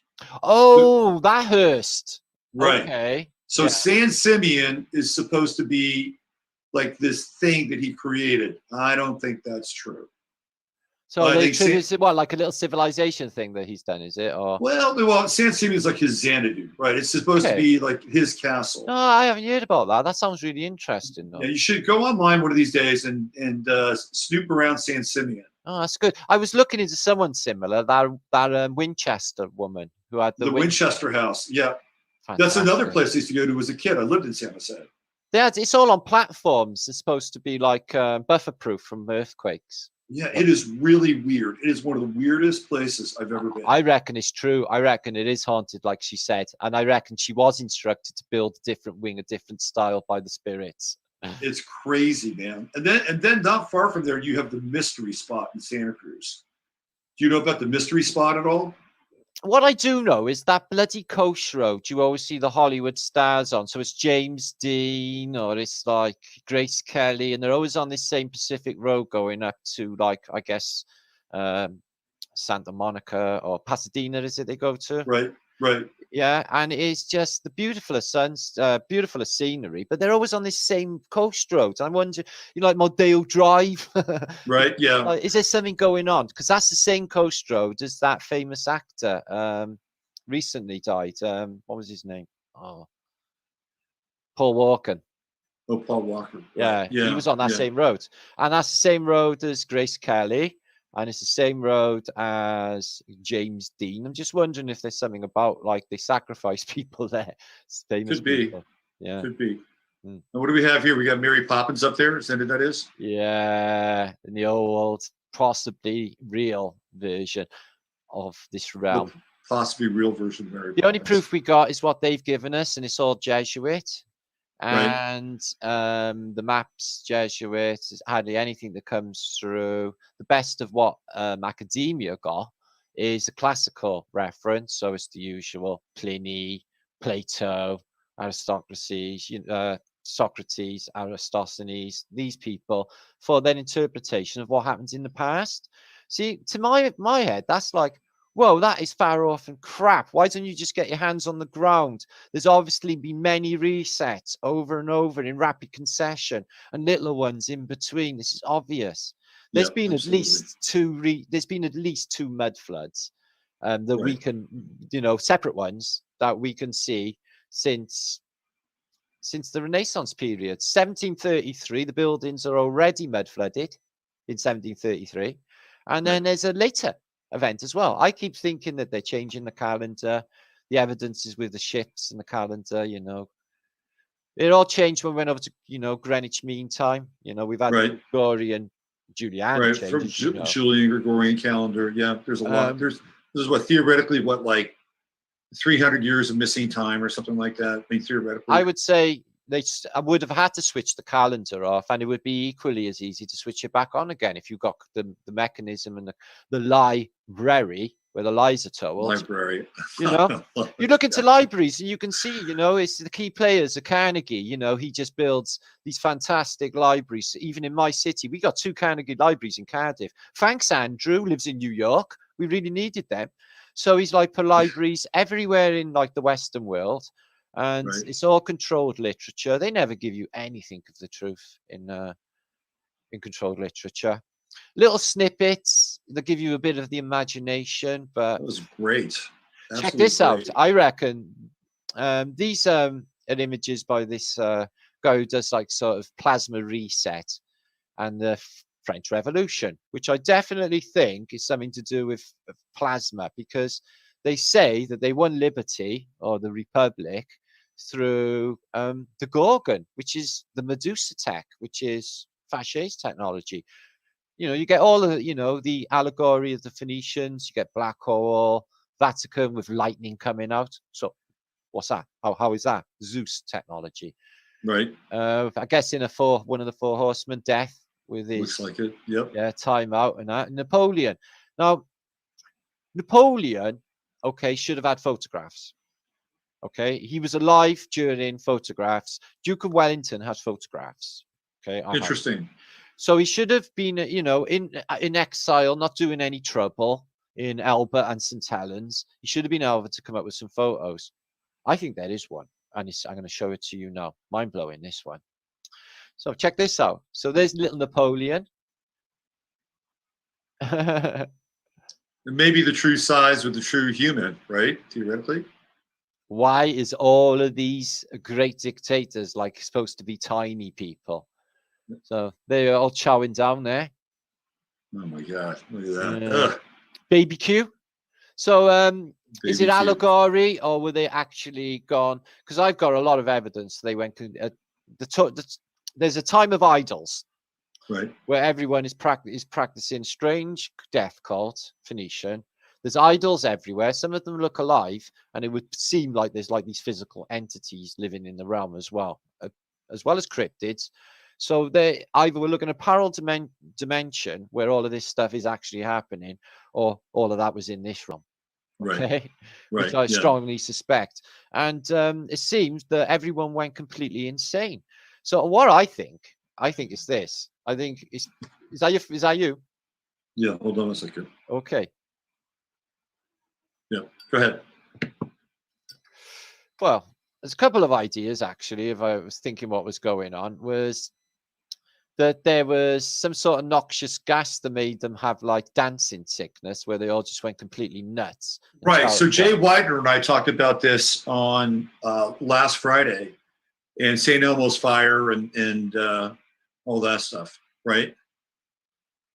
But something's making people act really, really strange, and I'm just wondering. It's like Invasion of the Body Snatchers out there. Haven't you noticed? They're like that. Yeah. He hasn't got a mask. I was literally on a match last weekend, and there was a load of Palestinians outside the castle, shouting abuse over us. Put your mask on. Blah blah blah. You're a health risk. Blah blah blah. It's just insanity. Check this one out.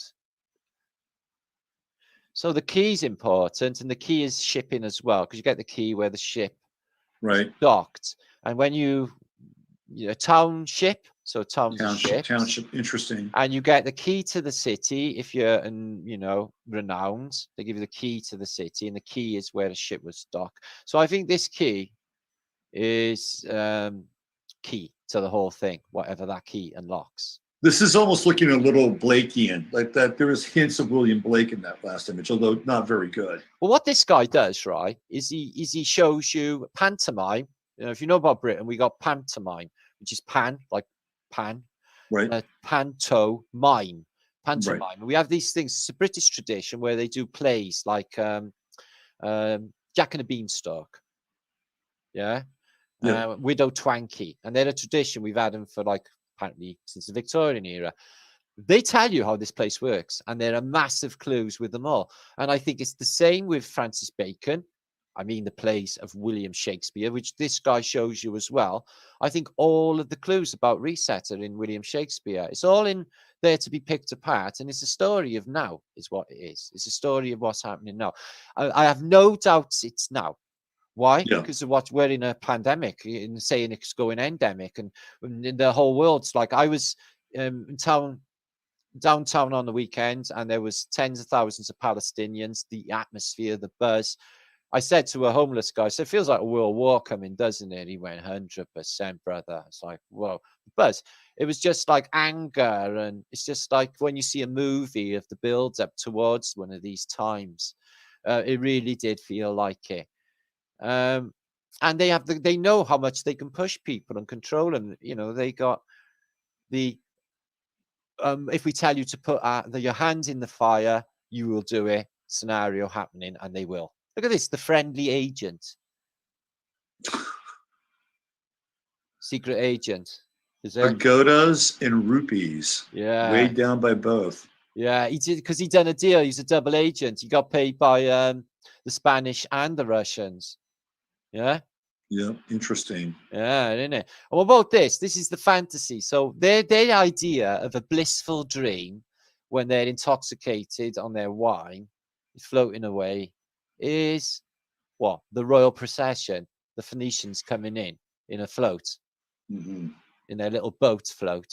The float, interesting. So that's something to do with like hypnotism. I think there's hypnotism going on with this. Oh, absolutely. Absolutely. Yeah. Yeah. And, you know, also astrologically, the Phoenicians would represent the age of Pisces as well. Because of water. Water, absolutely. We're going into the golden age of Kali right at this moment. Aquarius, right? Yeah, absolutely. Yep, we are. We're mapping out. We're mapping out the age of Aquarius. We're really trying to. We're engaged in this struggle of consciousness to see which consciousness is going to predominate the age of Aquarius. Oh. Right. One, which is going to be top-down, technocratic, one size fits all for the greater good. Right. Very Aquarian. Yeah. And also with technological tracking and all the stuff that, you know, Klaus Schwab and, you know, they all get all hot and horny about. Or the other version, which is kind of what we're talking about, which is more true. You know, when I look at the Tartary stuff, to me, it's like really high analog. It's like super high analog. Yeah. And we are, you know, we're analog beings, and what they're trying to do ultimately is turn us into digital beings. No doubt about it. It is that as well. Yeah. So to me, the Aquarian age is really about this. How do I say this? Is this analog and organic organizing principle? 100%. No, they've been doing it. Yeah, definitely. This bioorganic simulation experience that we're all involved in a water reality, because we're definitely in a fluid, in a liquid. And look, it's Thomas Jefferson. We're fish out of water. We're like this. Yeah. If we were in our normal environment, I bet we would just be. I don't even think we can imagine what we would be. You know, it really is. You know, it boggles the mind, and yet I think some of us have a sense, right? It may be a dim sense, but I think some of us have a sense, which is why we're attracted to this stuff. I'm convinced we're the Indigo children, and we're here to usher in this new realm that's coming. You know, and like you said, these paths that we might go down. You know, I think that definitely these people here now, you know, they're here. How many of us are there? There's like, I reckon there's millions worldwide. There has to be, truthers. Yeah. Millions. Thanks to the internet. I agree. So, you know, it only takes one table full of awake people who realize this realm, right? Yeah. To break the spell and make the difference. We got millions. So we got really, really strong kung fu. If people would just believe in themselves, never mind believing in invisible stuff that they got no evidence for, belief in themselves and their own abilities of what they can do. Never limit. And negativity always comes in when you think about everything. Oh, well, I don't think I'll do that. The plane might crash. Who thinks that? People think that. It's like they're wired to like, oh, it might go wrong. Why? Right. Who's saying that? Fuck, go away. you know, it's going to be fine, obviously. So there's something bugging us, you know, with negativity. Right. Check this out from Absolutely. Masonic, yeah? It literally says, yeah, the Union Club. Right. Okay, so it's French Freemasons. So it's obviously telling you who's instigator of the said revolution, because they're all doing smashing and haven't been hung, have they? But they got rid of the hierarchy and the Right. monarchy anyway. Louis gone and Mary. So yeah, the Union and the Masonic handshake in that plasma star again, but again in that old Phoenician mirror thing. Right. That interdimensional portal of communication, the special mirror. They're out there, their mirrors. I know they're out there, and I know they do that. I know they do that. They got them. They got them. I know they have. Right. Yeah. Yep. Yep. So the contrast, 1792, French liberty through the Gorgon, which to me is plasma technology, and British liberty, what? Through their maritime strength. Religion, again, religion. Legion is a demon. Anyone missing that? Morality, loyalty, obedience to laws. That sounds iffy. Independence and personal security, justice, inheritance, inheritance. Yeah, you inherited this, did you? Personal, national prosperity, happiness, which is best. And they got atheism, perjury, whatever that is. Perjury, don't know what that is. Right. Rebellion, treason, anarchy, murder, equality, madness, cruelty. This sounds like a propaganda stunt, doesn't it? Because Britain is obviously the most corrupt place ever at this stage. Yeah. We're instituting basically the biggest apparent civilization known to man since the Romans, the British Empire. According to the history books, they say it's the biggest since the Roman Empire. Whatever. I don't even think, you know, victory. Her name's Victoria. Victory. Victory over what? Maybe the bit on the end, the aria, I'll tell you. Tartaria. Check this out then. Colossus. Destruction of the French Colossus. It's pretty gory, isn't it? Well, it looks like Donald Trump. Right? Well, it's got the colors on, but the similarities between the American political system and the French is identical. They got the same thing going on. They have the Phrygian as well, the Americans. That's right. There's the cap, the Phrygian cap. Phrygian cap. And, you know, they pretty much tell you the treasury bench, look, is who? Bacchus himself. Does it even tell you this? Interesting. Are you joking? The triumph of Bacchus. And who is this poor soul? John Bull. Coming for Bacchus. That's John Bull. That's John Bull. The John Bull, apparently. So, not a good day for put him. a man to rack and ruin, and it'll give you this if you drink enough. The gout monster. Yeah. That's what it is. Dis-ease is that. It's like that. You know, it's like bad energies attaching to people about like different things that they brought in themselves because they don't understand what they're doing. Check this out. So 17th century, and it's all about vaccine. All of these people who've had vaccines have morphed and got bits of animal coming out of his butt, growing out of his arm. She's next to take this vaccine, and it's for smallpox. It says on the thing there, vaccine pock from something cow. Something cow. Yeah. So yeah, we know the narrative of how they discovered it. You know, the milkmaid had an infection and got some of this milk on her, and it, you know, basically cured it, etc. We know all of this. But look at this opening mixture. So you enter, you get like this opening mixture. I don't even want to think about what that does. Then you have your injection, and then eventually all of this happens.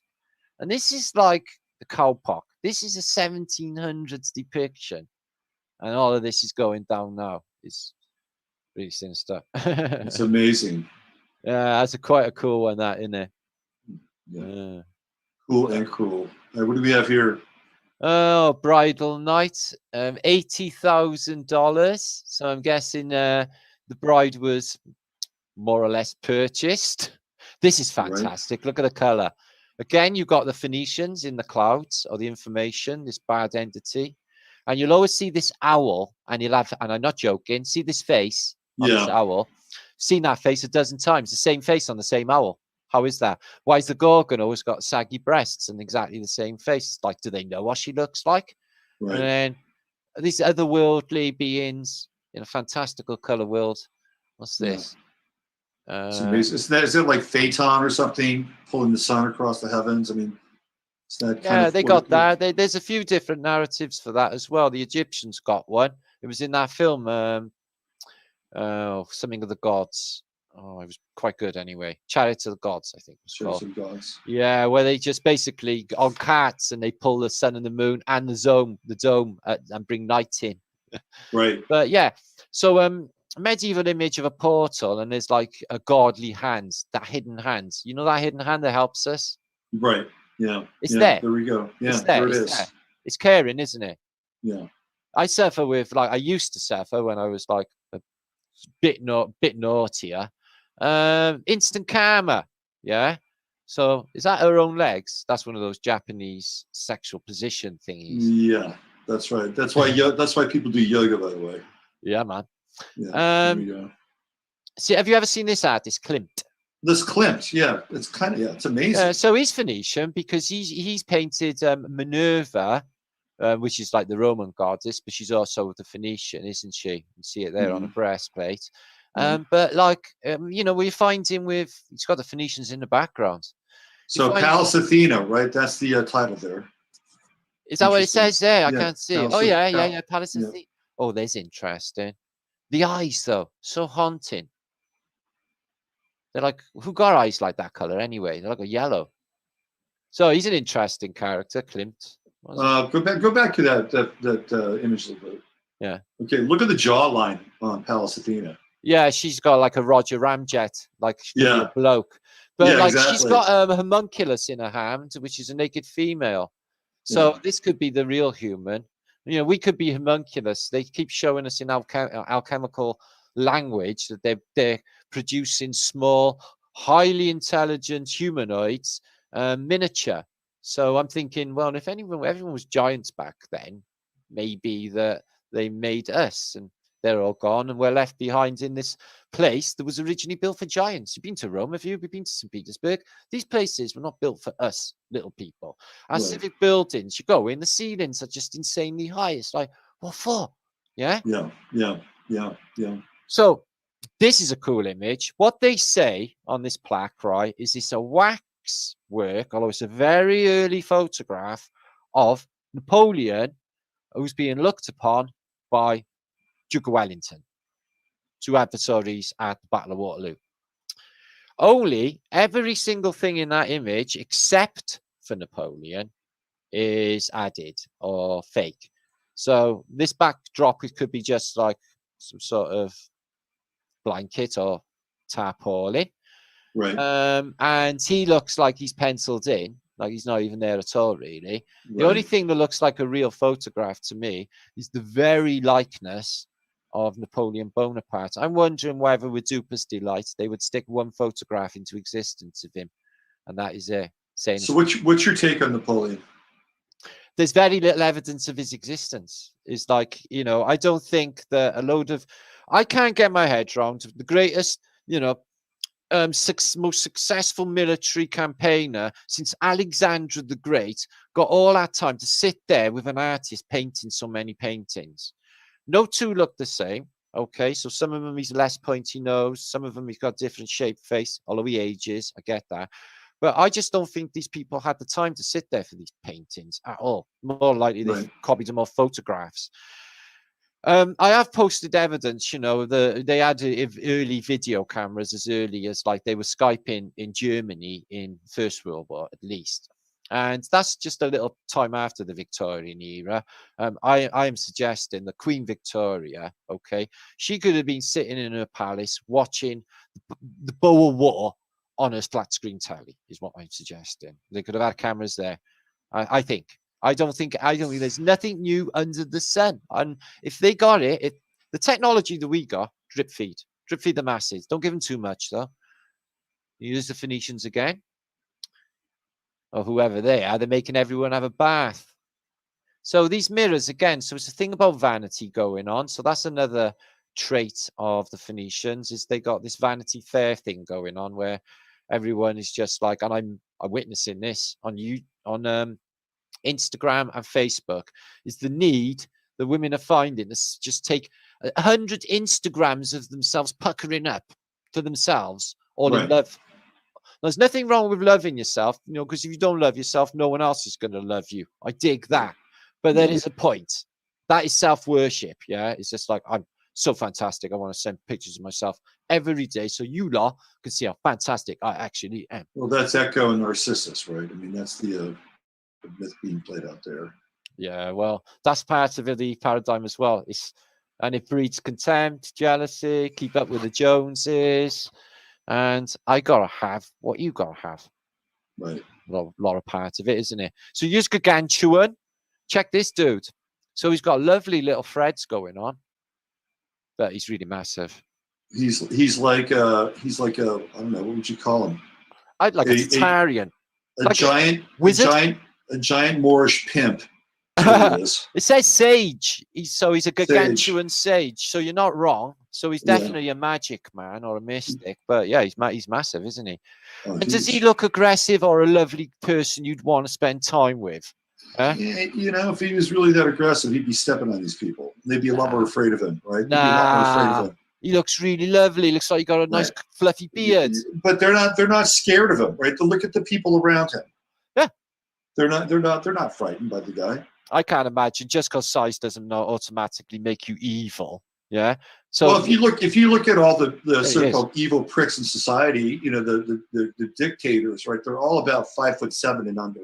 Most of them between 5'3". Oh, you find it. It's like I find the same with the whole of the paradigm. Look, I find like the obviousness of it all with these people is they're exposing their when their lifestyles expose what kind of people they are. Yeah. Yeah. Like same with Stalin was 5'3". Yeah, he was the same as Adolf Hitler. But I tell you another thing. I don't want to like offend anyone out there, but like neo-Nazi organizations, yeah. It's either they secretly really want to have sex with black people, right? Which is why they join in some sort. That's what it is. I'm telling you now. So this place is infinitely messed up. It really is. Did you check him, Gargantuan? There he is. Yeah. Look at that. He's got a giant horse too. He's riding. I just busted them all, by the way. Yeah. So that's supposed to be gargantuan. So you imagine having grass houses and a civilization was like that, just all relaxing, vibrating, coming from the antiquity machines. So this is supposed to be, you know, like Gulliver, right? Yeah, well, Lilliput. So Gulliver's on another world. So his ship has sunk. He's gone into a wormhole. Okay. And he's come out in Lilliput. So it's in another place altogether. Okay. So I think these wormholes are like portals, natural ones. Anyway, so what if we were like that? What if, like, do you know, like the Who in that film, or you get 20,000 people on the end of a pinhead? Yeah. Right. So like there could be like literally civilizations everywhere, like around us, and they were too small for us to see. Right. And maybe we're like that. Maybe we're like the Who. It's like hello, like the ant when we're walking through. You know, all he's going to see is the bottom or a slice of a foot. He's not going to have no frame of reference for what that is up there. Well, I feel that's how we are. I feel that we're like, hello, we're here. You know, it's just like maybe smaller. We've been like the fall of man. That we've been made smaller spiritually, but I think we're waking up, and I think humanity, when it wakes up, is going to be just the biggest thing ever you can imagine. All of history waking up simultaneously at the same moment. That would be the moment of the whole of reality. That would be the moment. Right. Absolutely. Yep. I think, doesn't Terence McKenna talk about that? Yeah. But he's, you know, he's a nihilist because he believes in catastrophe theory. But to be honest with you, he's not wrong, and he nailed it from the very beginning when he said that all of humanity is being driven down a blind alley, and we're all going to be trapped. And I'm telling you what, I know what they do. He's pretty clear about this place, and he's pretty clear that the reality of this is scintillating our place, our true realm. Right. Right. He told us, you know, he believed in the singularity that moment, you know, and, you know, there's an element of truth with that for me as well. But, you know, he just puts it differently because he's basically, he believes in astrophysics. So we think differently. But I can see what he's saying. And I know that moment, that awakened moment, the magic spell completely lifts. Even people will be sitting in their rooms, completely hypnotized, watching telly, and it will hit them. And they'll be like they just woke up, and they'll be like, well, switch that off for the start of, what the hell is this and what the hell is going on? Just woke up. Right. But it all happens at once. Right? All happens at once. This is how consciousness works. Yeah, we cannot overlook how consciousness works. There's only one of us here. All is mind. We are all powerful. John Lennon told us the power to the people. He didn't tell us half. He didn't tell us 1% of what we are. Yeah. They tell us in movies, they show us the Avengers movies, they show us X-Men movies, that there are people amongst us with these special abilities. There are highly psychic people, people who are telekinetic, people with esoconnective abilities, magnetic abilities. Shit, yeah, all that's real. Check these out, early electric cars then, okay? Pre-Henry Ford, we're looking at the turn of the last century, American Railway Express. So they got rid of them all. You know the score. This is an 1800s one. Look, electric, full electric. And full electric here, 1800s. So there's a lot of these narratives in here. Just crush the official narrative, because this is before Tesla and Edison and the light bulb, and they got electric trucks. Okay, so all right, so go back to that last photo. Go back to that last photo. So, okay, so one of the things that I totally agree with John Levy up with is that when you look at the scope of the cities and you look at the theoretical mode of transportation that was available at the time, oh my God, impossible. But when you start to look at something like this now we're getting closer to maybe a type of technology that might have been able to be involved in some construction. You nail it again. Let me show you something. There's too many sinks now. First, you live here, and I literally got something that I think that I should show you. Oh, where is it? Where is it? It's probably in there. Give me a second. So I got this picture here of a tram, okay?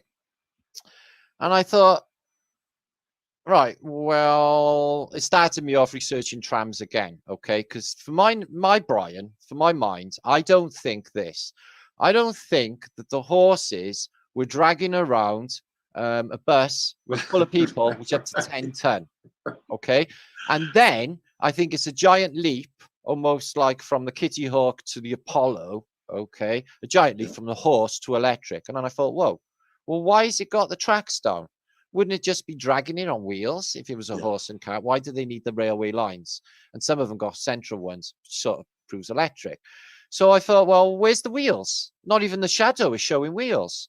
So I thought, well, maybe heat haze. No, it can't be, because heat haze would obscure that. So either they've altered the image to stop us seeing what's here. Okay. They've altered the image. Look at the size of the guy in relationship to that tram. It's disproportionate. It's like, how much of this is missing? Disproportionate. How much is this missing? Yeah. Right. I'm with you on that. Yeah. Absolutely. So I'm thinking this. I'm thinking that that's for my vlog tomorrow, my humor. I got some funny stuff as well. And I got some stuff to make people cry and traumatic stuff. Trams. So I've been researching like Trieste trams and trams in the biggest tram network in the world of Tartary, which was in Melbourne, Australia. Okay. They're the biggest in the world. Right. And I thought to myself, well, I think that they were, when they came in, the arrivals, okay, the rails were probably down from the cobble, when they put it right. And I think that they were only horses for a very short time, because I'll show you some images now, right? That some of them are on horses, yet they're connected as well to electric cable. But we've surmised that a lot of these would be free energy. I'll show you they got a little motor inside, which is connected to an Antiquitech. So I definitely think in some of these cases, excuse me. So this was a World War II Czechoslovakian Hearst train.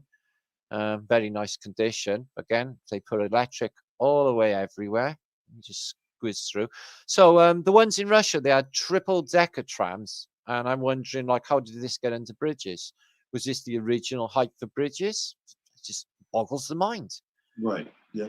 And this is in my city. This is on Ely Bridge where I live. And when I grew up, we had these trolley buses. So they had wheels, but they were up on this electric cable, which came off, and the guy had to come off with this pole, the driver or the conductor, and click it back on.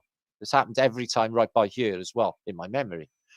And they got rid of these then, early 70s, in replacement for dirty, stinking diesel. These were noiseless, really nice mode of transport.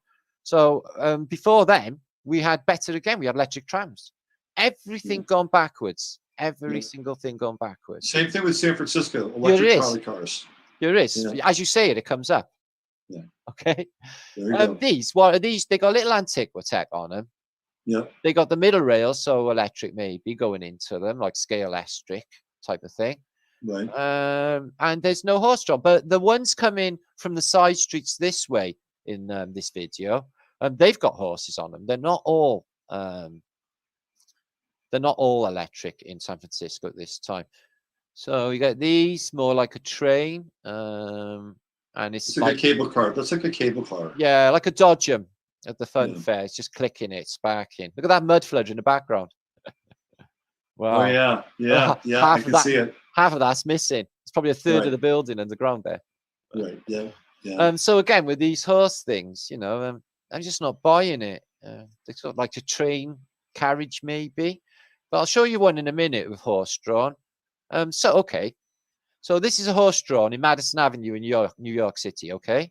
Mm-hmm. So it's got Antiquitech, and what's all the wires above? What's this? Yeah. What's this? It's just all telegraph. Yeah. So, you know, they got electric, you know, flying rounds up here.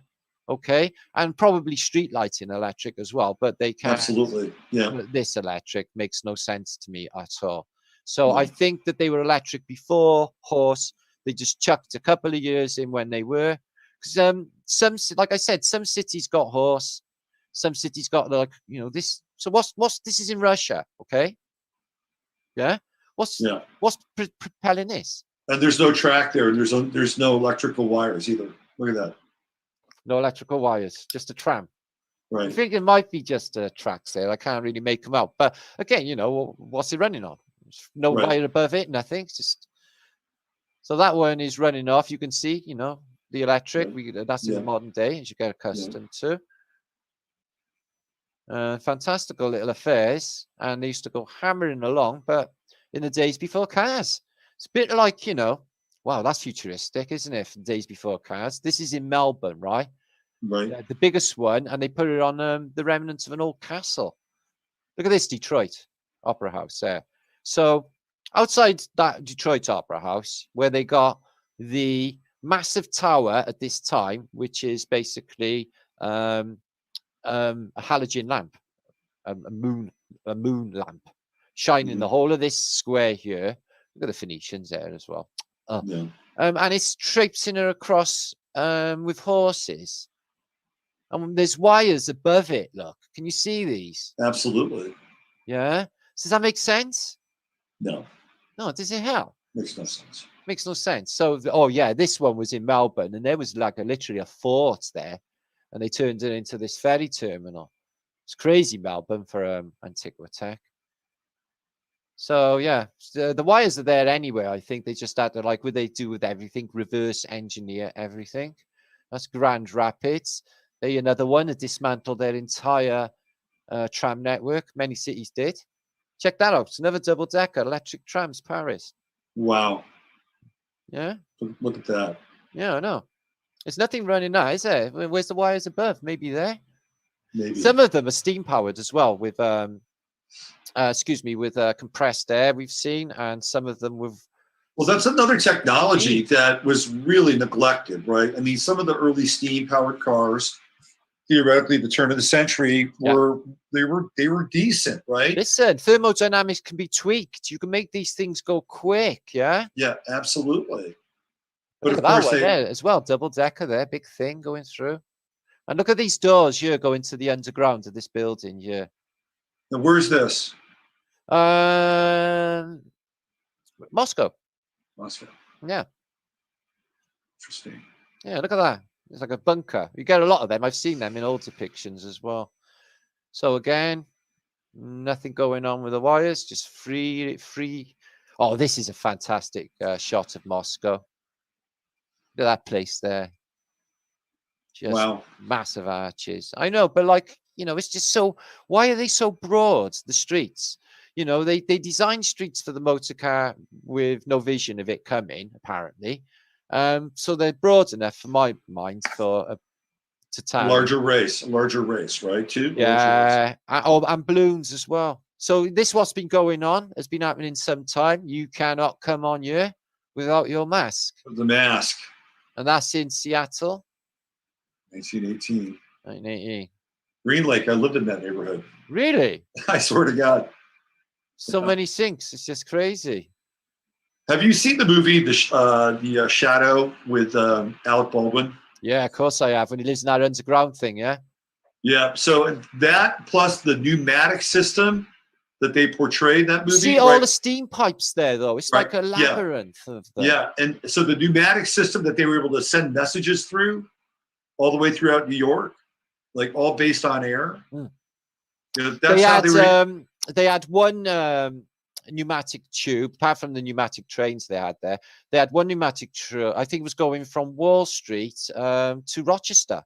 You know, literally upstate. Wow. Yeah. That's huge. Have a look. Yeah, no, it was like something like 80 odd miles, something like that. It was insane distance anyway. Pneumatics, yeah. They could send you know, parcels or information in them tubes through great distances. But they had pneumatic trains before they had the diesel ones. That's that same shot, excuse me. Right. Yeah. So there it is before. And oh, look at that. That's Antiquitect out. Look at it there. Absolutely. Oh, somebody sent me that. I get quite a few sent, but like, you know, if I just put them into trams, it'll categorize them and then give us some clues. I think I've seen them. Let's roll down a little bit. So yeah, I've been getting a load of info ready for tomorrow's showage. Check that out. Don't know what that is. Yeah. So somebody sent me. I showed a video on my last post. Okay. Concerning Austria. Okay.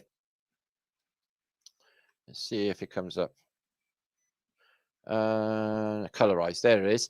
And said, did you see that? Because this is from 1906, and it seems like there's basically a lane. If I show you to it, you know, well, it looks like a lane specifically for high-speed cars. This is like not really apparently the narrative. So if you could just give me a moment. Sure. Oh, is this glitching? I want to actually forward it if I can. So it's beautiful bit of Vienna, nice and early. So you see the Tartary world. So that's gorgeous. And the trams are electric, 1906. Overhead electric lights. Still some gas going on by there. But check this. Why have they got this suicidal nature? You know, where they keep going in front of these trams. See? Do you see it? Yeah. Yeah? Let's get that back. So how quick is he going? I haven't sped this up, by the way. 1906. Henry Ford's. There's no cars on the road. Only trams. Only horseback. And he's hammering down like the outside lane. Huh? Yeah. What's that doing there? And what's he hammering for? Yeah, this is crazy. Yeah. We're going to pass the opera house here in Vienna, because this is in Austria. So has this been colorized, or was this the actual color film?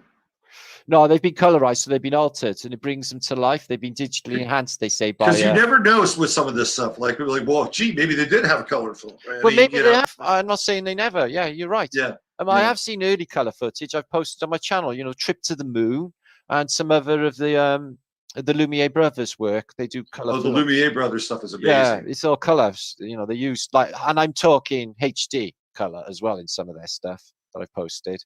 I do get copyrighted for that though. They protect that. But yeah, it's like time traveling. You know, this is just like every single person you see is dead. Who are they?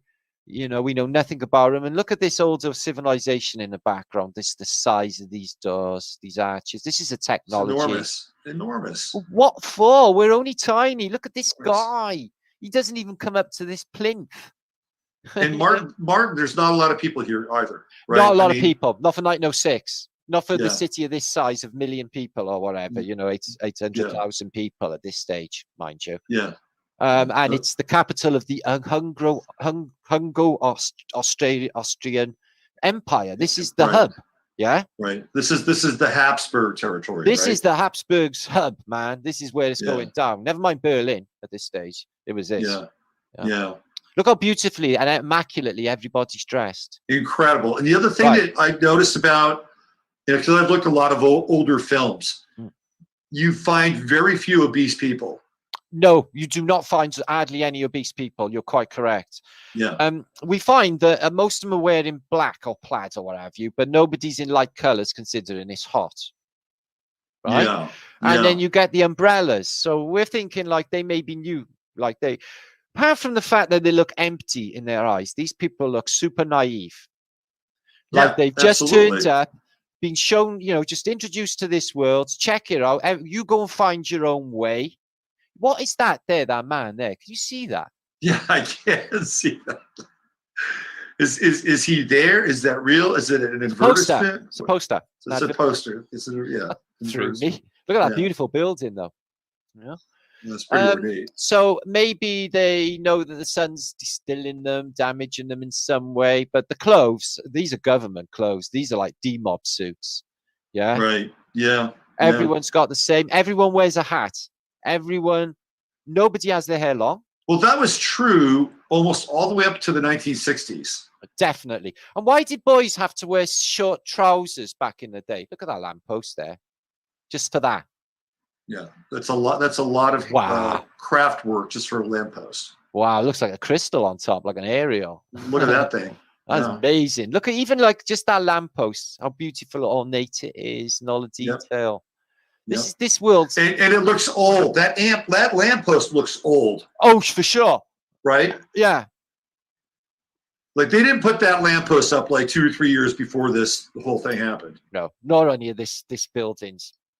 These trees are pretty, you know. Trees are pretty mature, right? Aren't they mature trees? Yeah. Post reset though, so like, you know, maybe 30, 40 years growth. You know, this fits. You know, from the time that these, you know, these vanilla sky photographs that we're looking at when there's nobody around, and then everybody turns up about this time. All of the cities are inhabited, you know, the undergrounds are ready, the transport network's ready, all of false paradigm of what went before us is ready. Stage, action, go. So this is Dark City right here. This is Dark City. Yeah. You can see it, you can feel it, you know it's true. You know this is a stage set. Yeah. Look at this stuff. Look at this civilization. It just batters anything of today. It's stunning. Yeah. Yeah, it's amazing. It's spotless. It's really amazing. It's just really amazing. It's spotless, you know, and the cobble as well. I think that, you know, maybe that was leftover stuff from the last reset. There would have been plenty of stone hanging around. They could just lay it down on the roads. This old cobble. What is this thing? What is this thing we're coming up on right here in the center?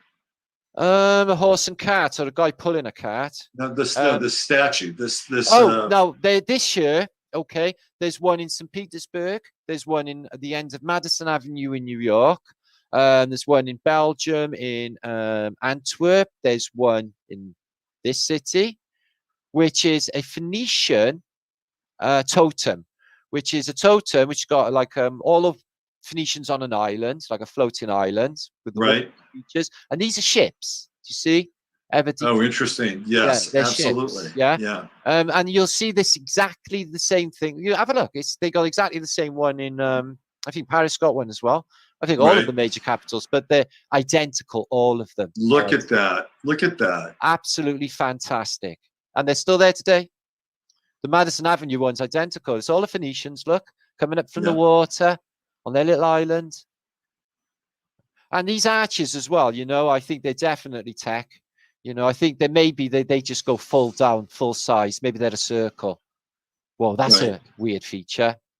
You know, for maybe this demagnetizing you if you were magnetized, like arch, or some quarantine check. I think they've been doing this insanity quite some time, well, through different paradigms. So that's interesting little bit of Totally interesting. Hey, so what is your take on flamenco? Well, obviously I dig his work on the added 1,000 years, and I've like, you know, thought about it, and he sort of, you know, inspired me to look at it and stuff. But for the same token, you know, I got like I'm from the realm where I'm like, he's like a purveyor and pusher of the globe reality.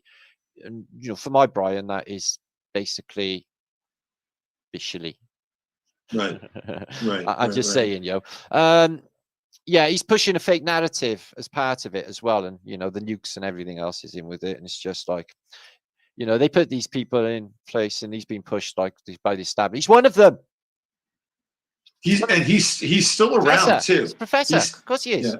Yeah. Of course he is. I bet he spits at the carpet when he sees me. I bet I'm infinitely annoying. Oh man! All right, so what do we got? This is St. Louis. Is that oh where we are yes, absolutely. Some of the most fantastic photographs I found yet at St. Louis. This entire civilization, take me to St. Louis. Yeah, it had to be there already. This stuff's dated. You know, it's just they came in, they cleaned it up, over the top Phoenician everything. Yeah, I mean they don't leave anything out. You know, with their statues and their decoration. Right, but these people, black gentleman there, you know, the women have got generic clothes on too. You know, it's always long skirts, and you can see how the clothes evolved. You know, they just got shorter and shorter. All this is introduced. Right. And these rotunders. So this is like the one in San Francisco, like exactly like it. And it looks like the Oxford camera, a building, a rotunda just like it. There's one I seen in Ireland, in Dublin. So I think there's something definitely else going on with these rotundas. You know, looking at it from above, they're an essential part of a circuit board city. See that wheel in the background there? Yeah. So it was much bigger than the London Eye, and it was as big as the one in Chicago, which also got burned. You know, both Chicago's Fun Fair, a lot of the exposition, St. Louis, and a load of others had like mysterious sporadic fires which would destroy large parts of the complexes. You know, they just eradicated. Look how much is left of the Bay Area's Great Exposition. You know, just that rotunda, the arts rotunda. Right. A little bit of that stuff there going on the same, isn't it? Like that. A little bit. Yeah. Where you go through to that dome John Levy showed. But like with the trees and everything and the weathering, it's just. But, you know, I think that they tell us everything about where they come from, their world. Yeah. With their, you know, it's all about water, and then you get the steps. Well, so to that point, one of the things that I talked about is this Alameda de las Pulgas water temple, which is just south of San Francisco. Right. And John did a show on that, and it's incredible. Like, it is straight out of Tartaria. Yeah. And I used to go there when I was a kid. I think it's kind of blocked off now. But there you go. It's a water temple, right? And it would actually, like, the water would sort of rush down into the temple. There was like a vortex, and it would shoot it out into the Crystal Springs reservoir, right? And to your point, I mean, again, it's all about water. All of it is about water. Yeah. That's what the secret is. It's this. It's the water. It's what we are and what we're in and what we can do. You know, you think like, you know, these geometric forms that we think, you know, I think like if you could like literally visualize them, you know, outside of your mind, you can see them. Our thoughts and our emotions, no doubt about it, affect the outside world. There's just no doubt about it. Absolutely. So I downloaded this. This is a bit of footage of the fall of Warsaw early in the war. Just most heart rendering. I think that guy had a Masonic thing going on. There. Let's see. Go back. Let's see. Do you see that? What did he do? So you know, the hand inside the. Oh, right here, this guy. Yeah, for the opening shot, and then he walks. Oh yeah, absolutely. Look at him. I've seen that with the San Francisco 1906 thing. Loads of little Masonic, you know, when it turns around the terminus, there's this big owl building, and there's just so many like little. So this is quite heartbreaking. The reason I guess I download this because it shows you like, you know, what they do to humanity, and this is a massive city. Look at this architecture in Warsaw.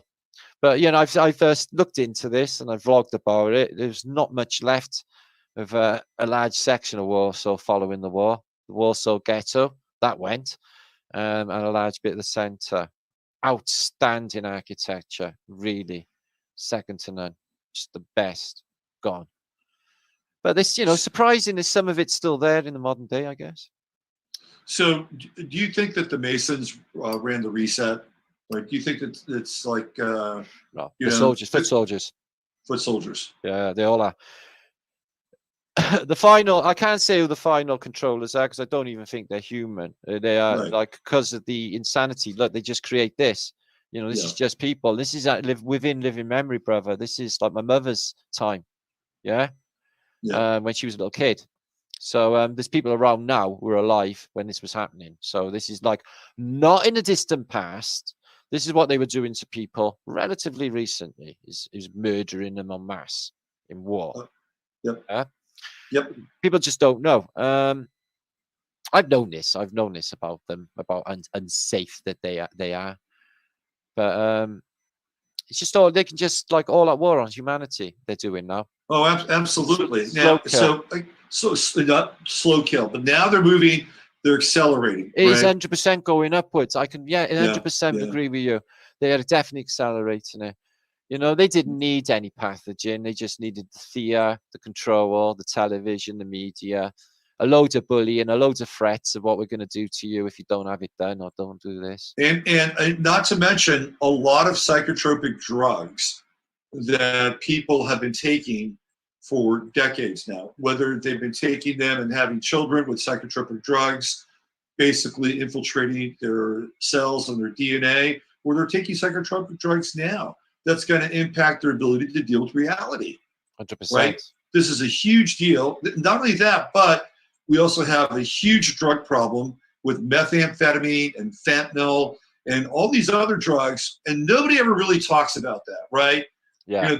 You know, we're talking about this crisis with this so-called virus, but we're really dealing with a real crisis, you know, with these killer drugs. I agree completely. Yeah. I've heard about, like, you know, it just ransacking communities, this fentanyl. My friend was telling me about one town where like nearly everyone was addicted to it. And this stuff will just tear you apart. It's like times 10 heroin, you know. Oh, fentanyl's dangerous. It's a soul killer. It leaves none of the consciousness left, does it? It's just empty inside and just gone. Absolutely. Yeah, you see that with a lot of the Victorians. It's almost like, you know, they're just not there at all.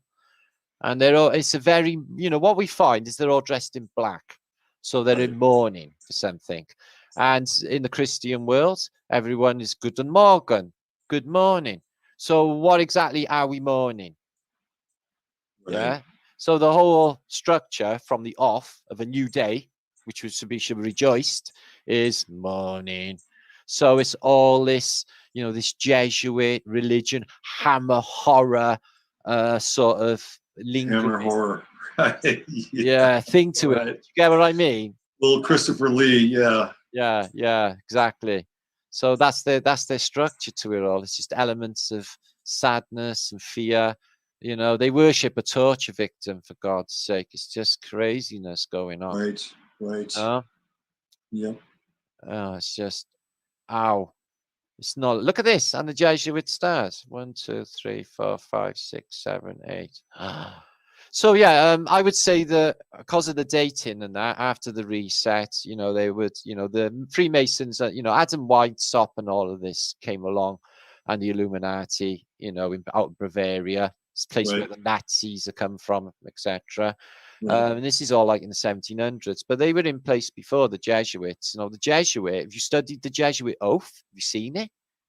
No, I have not seen the Jesuit oath. Bring it up on Google and read it. It's terrifying. It Okay. says that if they knew what we'd done, they would string us up in the street. Well, that's what George Bush said. It says that they would be willing, under order, yeah, to basically kill their own or even throw their own child against the wall if they was told. So if they do that to their own child, imagine what they do to us. Yeah. So this is the police force for the Vatican, and that's in their oath. Okay. Yeah. Yeah. It's the most sinister thing. So yeah, they're all just like sort of soldiers. Like the Freemasons, you know, I discussed them with my son earlier. Actually, he's like, "You're always talking about Freemasonic secrets and that," and they just like, I reckon they dig it. I reckon they're like, "Oh, he talks about it," because I don't know the ultimate, like, you know, 32nd degree information. I suspect they just tell them when they get in the room, "Look, mate, I've got to tell you, you know, this is they're all just cattle. This is a reset system. There's a terrifying truth of it. Is that people in control outside. The Earth's flat. None of what you've been thinking is real from when you was born." So I'm thinking, like, well, we know all of that. I can't think there's much more else except for the secret of who we are and what we can do. So I was looking to war babies as well. So many. All shipped off to undisclosed destinations, parents unfit, mentally ill, dead, single parents because their husbands were killed in war. Turns out, millions gone off to don't even know where. Operation Pied Piper. Operation Pied Piper. The biggest shipment of humanity ever up until that point was the evacuations of the children out of London. They took millions of children out of London and put them in the Welsh valleys, and with complete strangers, mind. Yeah. Yep. Yep. Look at her. She looks like death warmed up. No, she's a really, you could see she's an attractive woman. Yeah. Absolutely. Yeah. And she just looks like a skeleton. Her eyes are black. Really sad. Yeah. Beautiful lady. So, yeah, Warsaw had a really bad time, and so did the Poles. That guy was a giant. Did you see that? Go back. Right, keep watching this crew of people. They're all around a guy. Whoa! No flipping way, guy. Can you see this? Yeah, yeah. This is a man here. Right. This is a man here. He's sitting down, man. Right. Yeah. Yeah? Yeah. He's got his hand on his knee. He's sitting down, or am I wrong? Oh, look at that. Absolutely. His head is twice the size of this guy, and he's like further back. Right. Let me hold on. Let me. Yeah, absolutely. Look at him. Wow, guy. He is sitting down. Yeah, he is. Yeah. See his knee bent that way, see? Yep. Wow, how high is he then? And they're all looking at him. He's the center of attention, isn't he? Right. And this guy's the tallest guy there. And I'm betting he's about maybe 6'2", 6'3", maybe 6'3". Well, yeah, I guess so. He's about a 7-footer. He's about 7 feet tall. That's what I would say. I would say, like, that's massive. For that time, I mean, it'd be very unusual. Wow. I'm just looking at the size of his head compared to this kid here, this boy here. Look at his hands, though. Or his hands scale. The hands look a little small. Like maybe, I don't know, maybe I'm wrong. Compared to his head, you mean? Yeah. Well, I guess maybe they are a bit small if you was to think about him, say, scratching his nose. Yeah. I don't know, but this is not like, this is a film. But he is pretty enormous. He's a giant. That guy's massive. And he's the center of attention here. Yeah, that's why they're all there. They're all staring at him, all of him. So he's obviously something going on with him. And he's massive. Is he black? Is he black? I don't know. He looks a bit like he's balding. And he looks a bit darker than these as well. Yeah. He does. Yeah. Yeah, he might be. Yeah, maybe his features too. Tartarian. A Tartarian, maybe. So, oh, look at these people. God, I can barely look at old people. It fills me up with like sadness. Oh. So that's what they do to us. And she's relying on, please help me. Oh God, he's seen a few too coal mines. Yeah, she can't see you at all. She can just see the end of her nose. They look really unhappy, don't they? We're not having fun. They are not having fun. They've been out sieged and starved for 6. They have not eaten anything. There's no food. The city's been under siege for a while before they come in for the kill. Very cruel tactic, is siege. Very cruel. Very cruel. Well, they're getting very close to putting us under siege now, right? Well, it's martial law as far as I can see. You know, well, they're dealing with the food supply and the supply chain, right? This is what we're going to have to be dealing with. They're already saying this. You know, who's it? Schwab, the WEF. They're basically saying that get ready because you're just going to have less stuff. Supply chain is not going to be as robust. There are breakdowns. What's happening in North Carolina? There's supposed to be a shortage of gas.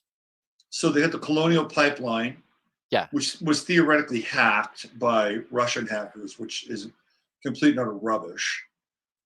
Essentially, what they did is they shut it down for a few days. You know, the Queen owns most of that. The royal family owns most of that pipeline.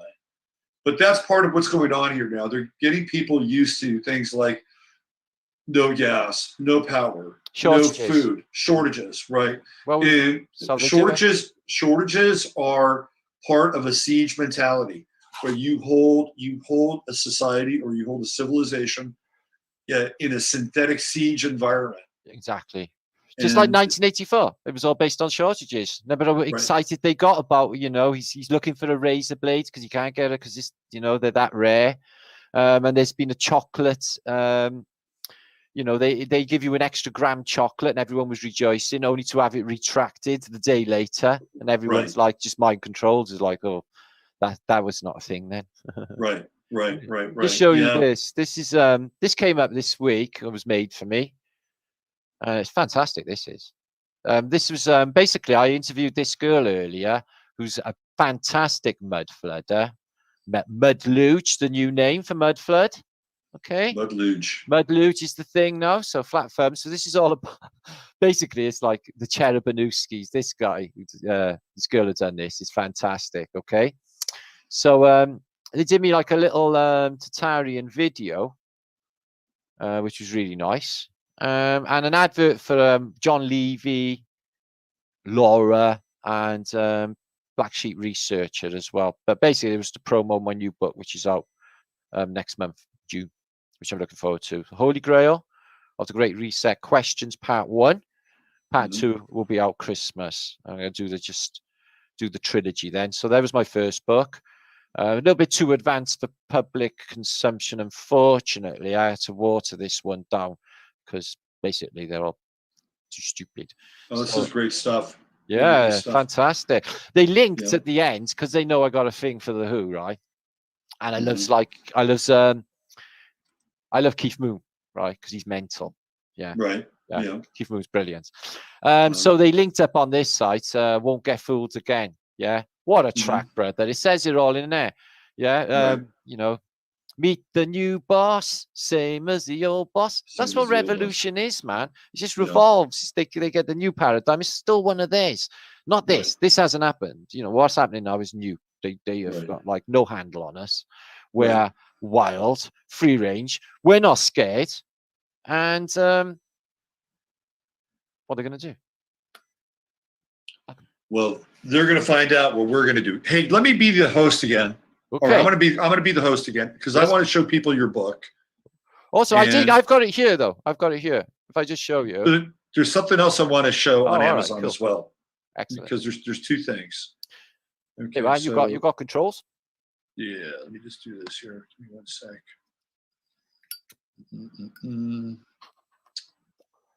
That's a groovy little shot you got there. Oh yeah, that's the floodlight for the Chicago World's Fair. Right? Yeah, man. Yeah. Okay. So I want to show you. I'm going to give people a look at Martin's book. It's going to be right here, and I am taking people to Amazon now, just to let you know, because that's where I found it. Do you have a direct site that'll be selling it? Yeah, I have. Yeah, I got 2. I link them up under my videos anyway, straight to either Bewley Books, okay, which is my my publicist. Uh-huh. I've got a couple. I got an advert as well. You find on my. So this is your older book. This is from 2019. Mm-hmm. Okay, so your new book has not hit Amazon yet, has it? Yeah. It's on Amazon. Oh, it has? So Kindle, yes, in Amazon Kindle. Let me go back and look here. And in a couple of weeks, you can buy the 2 on Kindle. They do a little offer thing they do. Come on. Yeah, it's out on Kindle, and it'll be out in a couple of weeks in physical form. It should be theoretically. I had the link. I could have showed you. It was up and running. Yeah, no, I wanted to because there's something there else. You are. There it is. There it is. Yeah. There it is. Okay. Because there's something else on Amazon I wanted to show you, which has to do with Tartaria, but not something. I want to get your feedback on this. It's not necessarily positive. Okay, there's a couple of books that I've noticed that have been brought up on the subject, linked up with this. Well, this is something kind of troubling in some ways. So there you go. This is Martin's book, and then I'll make sure to put some links that people can actually go to your website. Thanks. So let me show you this other thing that I discovered on Amazon. So there's this guy David Ewing. Yeah, I know him. He went to jail for talking about Holocaust, and he's the author of Dresden, and I included Dresden in my new book. It's about a sort of tip of a hat, sort of thing. So but there are all these books that are not just about Tartaria and Hitler, but they're also about Tartaria, Flat Earth, Tartaria. I mean, have you seen all? That's not the same guy. Is this him? No, it's not. No, it's not the same guy. You're talking about David Irving. Oh yeah. Right? Oh yeah, Irving. Oh, it's completely different. I was on about Irving. Sorry, because I seen the Nazi flag. I thought right. That was him. So. Whoa! No way. Yeah. So the thing that really struck me about that was that there's a New York Times article that came out recently that said Bloomberg that said Tartaria is anti-Semitic, right? It's an anti-Semitic trope. And now what do we have here? You see that? Well, that won't take because I'm here. Yeah. I like that. But look what he's got. He's got Tartaria, Flat Earth. Tartaria. They're not going to get away with it. They tried to do it with the Flat Earth. They've done it. They rolled out. They've even got a Tartaria. But the thing about Chinese this is in with the Flat Earth movement and all of that. They started like, what's that? I mean, Go back. What's that? What's that? Tartaria Trans Investigation Book 7. Yeah. So these are all. This has been created not by one person. No, this is them. Right. Tartaria. They've got Tartaria Coronavirus Book 5. Okay. A lot of out there. 6. 2020. This is 2020. 2020. It's like they've had these things, and now they've got them in all these different languages as well. They're trying to grab the narrative, Absolutely. Look at this. While they stifle everyone on YouTube, they're Look trying at to this. grab it. Look at this. Is so organized. Yeah. Right. So engineered. Yeah, it is. Well, I can see the hallmarks of them all over it. Every single, all of this is a bit of trouble. Is he from the Spanish-speaking world? Is he or what? Everything. No. You've got you got German, Flachut. You got Terapatia. You got Italian, French, German, Dutch. Italian. Look at this. Spanish. Oh my God. Right. All languages. This is troubling. Yeah, and it's a load of shit as well by the look of it. He's coming out with all sorts of craziness. I don't even think David Ewing Jr. exists. I think he's. Do you know what? I already thought that. Looking at it. I bet you couldn't out. find him because these plants that they put in, they made completely fictitious backgrounds. You can't try and bump into them at the supermarket later to give them a slight dig or something. Right. No, he's a cutout. He's a creation. Yeah. I can see. So anyway, I just thought, this is now what we're up against, right?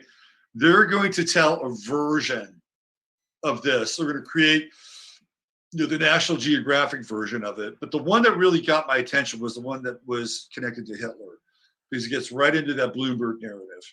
Does it? Yeah, they're going to try to snatch this thing. Yeah, that stunk, that Bloomberg. But to be honest, the first thing I thought when I seen UAP talked about it and posted about it, the first thing I thought when I got to the end is, Well, that guy never did any research. You know, anyone who's going to just scratch the surface can see any of this is not true. And the way they linked it in with like Q, you know, it's just like, what? You know, it's like if it's that, like, you know, really random a subject and there's no, like, you know, weight to it. It's like, no, this is like getting to be a mature subject. Now, it was fledgling, but we got like a mountain of evidence now. You cannot get out of. You know, if I'm not being funny, you know, if I was to just show any of the stuff in a court of law, if it was, you know, taking history to court, man, we just got too much evidence. There would be serious questions and he'd explain it, you know? Yeah. You would never be able to bring that case to a court of law. No, that's how damning it would be. You wouldn't even be able to walk through the doors. No. Right. Yeah. Well, they're criminalizing truthers anyway, aren't they? You know, there's narratives out there that they're tying them in with, you know, if you're not with them, then you're subversive, possibly, you know, terrorist type person. Yeah, absolutely. And, you know, I knew they were going to come down with this. And obviously, and another thing that I thought that they do, because they did it on the last pandemic I read about, was if you're not rational to take the vaccine because you've got some sort of mental illness, so they'll say, you know, you're not rational. You didn't go with the program. What is the matter with you? You must be mentally ill. Right. That's kind of like the final straw, right? That's the Maginot line. Yeah, it's your sanity. Well, Martin, this has been great. Well, what a fantastic night I've had. I've just had two of the greatest little hangouts going. Yeah, and I'll make sure we get all the links. I'll link all that up together. Yeah, cool. And you know, keep doing your work, man. It's great work. Yeah, I will. No, it's my pleasure. Anyway, I enjoy doing it. You know, it's more than just exposing something. You've got a spiritual anchor in this world.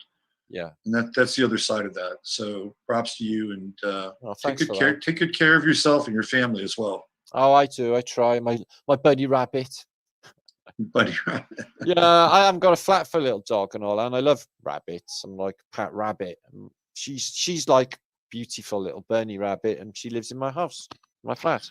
Right. So is she your rabbit hole totem? Is that?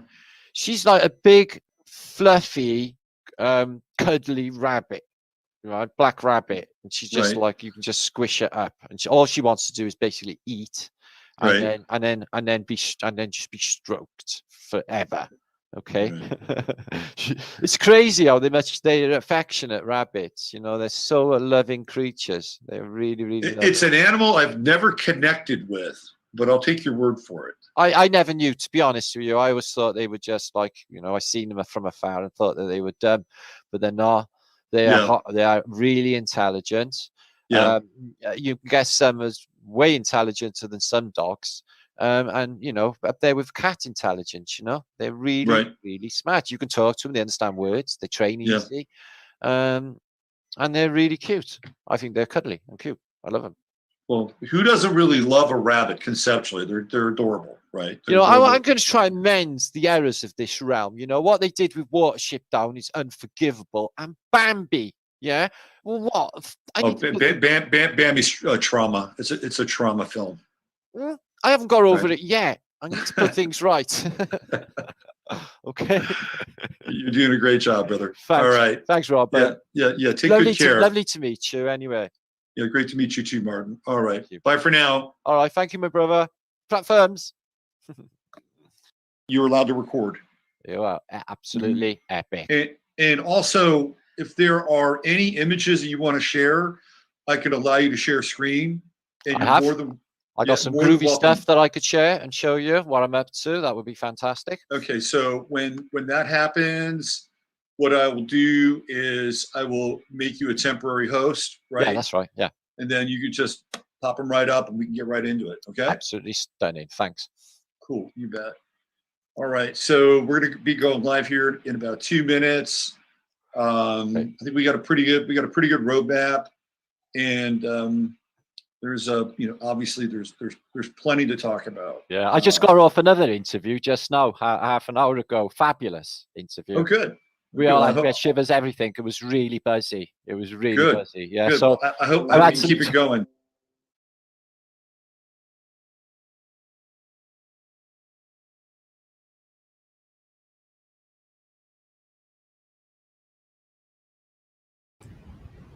Yeah, no, I started to run again then.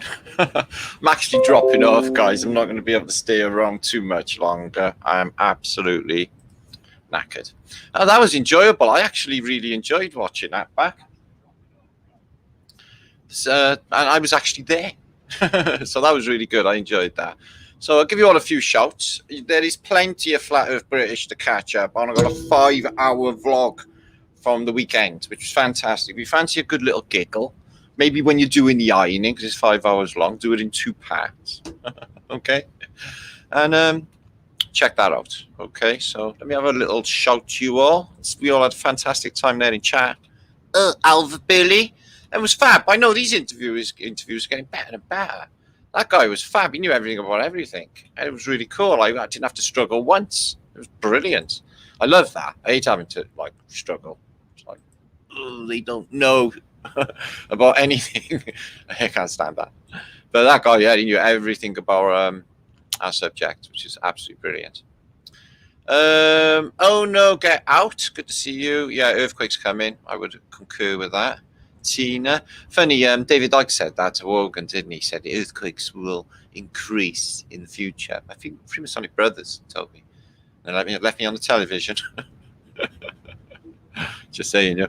Craig, good to see you. Joy, I lovely again. Valley Blue. Niven, good chat. Thank you, my friend. Ooh. Love life. Thanks, Martin.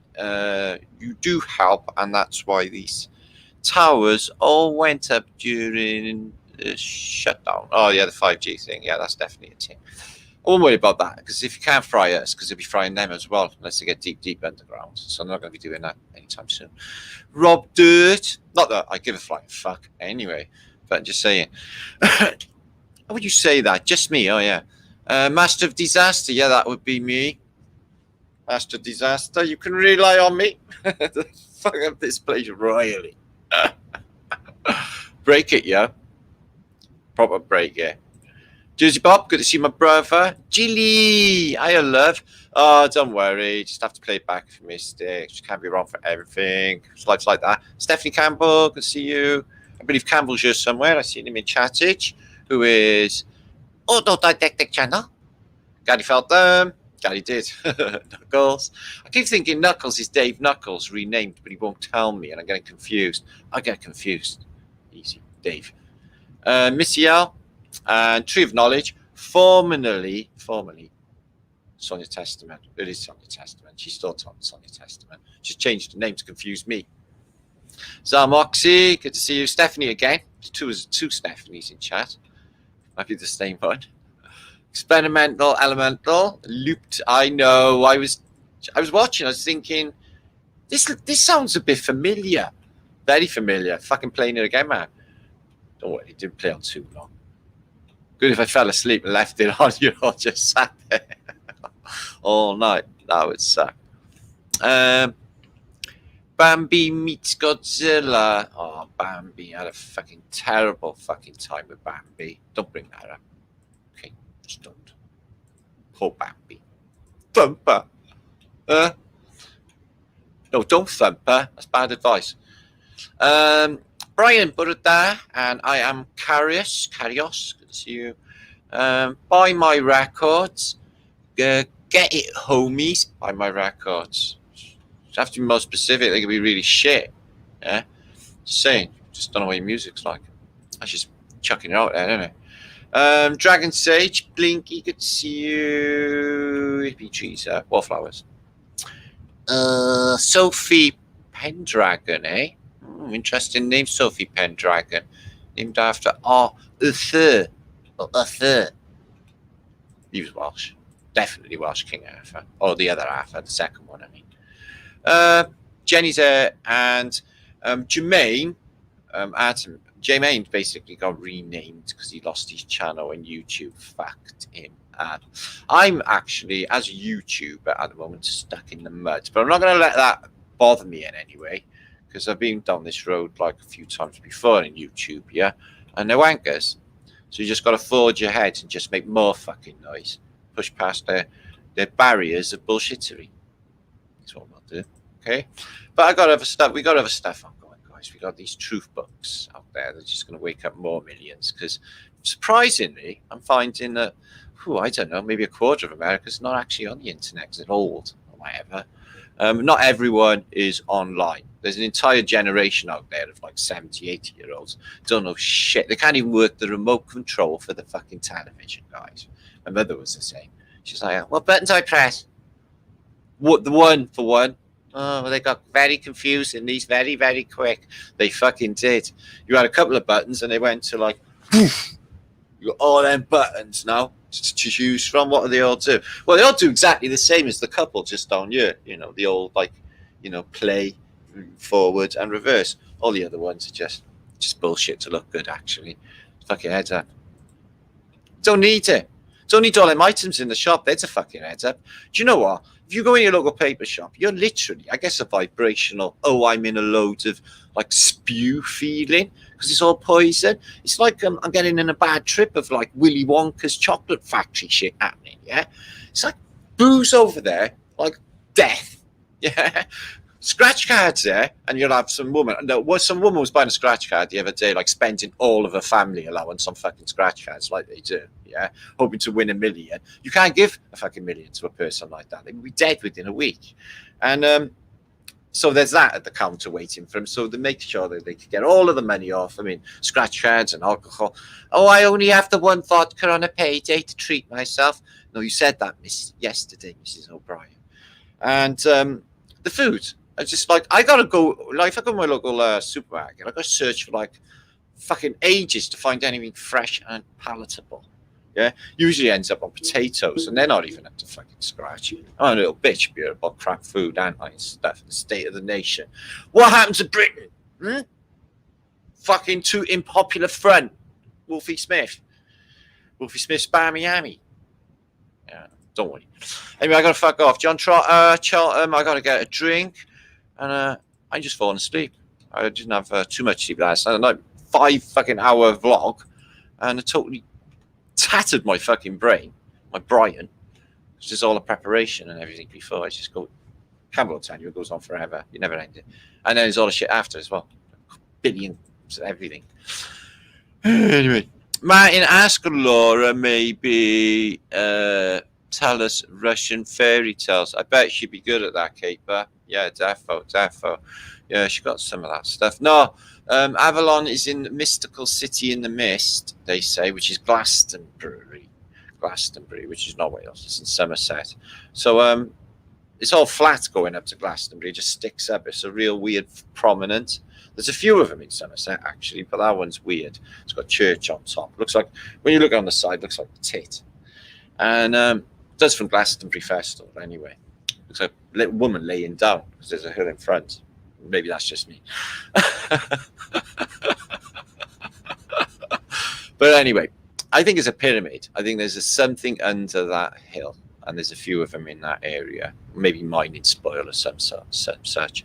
They reckon it fell down an earthquake, and there's all these earthquakes, 1400s. Not like frequent now, are they? So what was going on in 1400s for all these fucking earthquakes, eh? Alva Billy, lotteries are tax for the poor. But yeah, it's just they're not going to win. And if they do win, what the fuck are they going to do with the money? Imagine how much drugs and drink we can buy now. Ma'am, can I have a bar of chocolate? Psh, shut up! Your mother's talking. Welcome to fucking Britain. Such a caring fucking nation. Chavs. Get a jab and a lottery ticket. John Trotter, that's right. Do you know what I read today as well? They fucked themselves royally. They got to turn up every month for a jab for the rest of their lives. It's like some insane Hammer horror film fucking scenario they're locked into now. Yeah. So they got to, now they've had the second jab, the Indian, the Indian jab. They got to top it up, otherwise it's just a booster. They say booster every month, just to keep going back to them. So keep them in work and money. It's just, they're going to milk this fucker forever. You know that? We don't mean anything. Our feelings, our avatars, our souls, all of it, don't mean shit to her. Fight fucking back. Okay, and this is where we do it. Okay, we tell everyone the truth. Okay, I gotta fuck off. CMR lizard, like they've been patched. The Ukraine's got wicked stuff. I've looked at the staged genocide. I don't know. It's on the news. It's bullshit. Okay, that's all I can tell you. I3 breathe free. My poor Brian. Steve Richards. Flat thumb Stevich. Matter 29th London million match. Apparently, everybody wants me there. I'm gonna have to see how I'm fixed, brothers. You know, stuff fucking happening. Carrie Cameron. Yay Bernard, my brother. Keep sharing. Much love to you. Yeah, much love to you all. Thank you, Bernard, as well. And thanks for all your support and everything else tonight on Flat Earth British. Yay. Yeah, I know that, Campbell. Don't worry. It's early in Australia land and you're upside down as well. So you might fall off. So you need to be holding onto the table at the same time, don't you? And I completely overstand it. Don't worry. Psycho Dave, you just got up. I haven't seen you there all night. What's happening, mate? You don't have to get up on my account. Lay back down. Lay back down. God, Dave. Fucking hell. We're all mates. Thank you. Whatever. Jay. Okay, that'll do, I guess. You can keep your anonymity. It is a dodgy old world out there, after all. I would have the jab for 1 million, Street Truth. Would you, brother? Well, you wouldn't be able to spend your million because your dick would fall off in a week. What are you going to be doing then? Crying like a little baby. Fucking do it, mate. Don't have it. Stick it. Fuck them. The 2015 Ukraine war, yeah, when they were all camped out in a square in Ukraine. It's pretty epic, that was, wasn't it? Yeah, I like that. I like that a lot. Anyway, I like the signature not being able to spell. Harry. Dirty stoned Harry. I've seen a little, but was when I woke up in the real world. Well, I don't feel like the real world to me, guys. If I can tell you that for nothing. There's more than this. Okay, this is just a tiny fraction of our reality. And they got us locked in that tiny fraction. Think of that. Anyway, I gotta fuck off. I'm hanging. My back's in half. Sat here hours and hours. Much love, Dreamweaver, in Scotland. Capulocious, thanks for supporting us as well. Being here, bringing your vibrations, lifting it up for the whole gang. Because it makes a difference, and I think it is important, especially in this fucking time we're going through, which is a trial and tricky to navigate. Okay, good job we got one another, I tell you that. People have been saying it all along. We left out there in the fucking cold thinking, Jesus Christ, no one understands me. They're all fucking stupid. Thank God for the think tank, basically. Because it's more than just YouTube, isn't it? A fucking think tank, you know, all that. There's a lot more going on, yeah. We know. Thanks, man. I got fuck off. Hanging. Anyway, peace and love to you all. Be good. Make sure to subscribe. Like if you like my video and all those other YouTube things. Support me as well. Support my channel. Yeah. PayPal link below my video and all that. Do all of it. Yeah. Before the North Korean guy sorts me out with like loads of stuff, which he will soon. He's a big fan. Yeah. Just saying. Peace and love. Be good.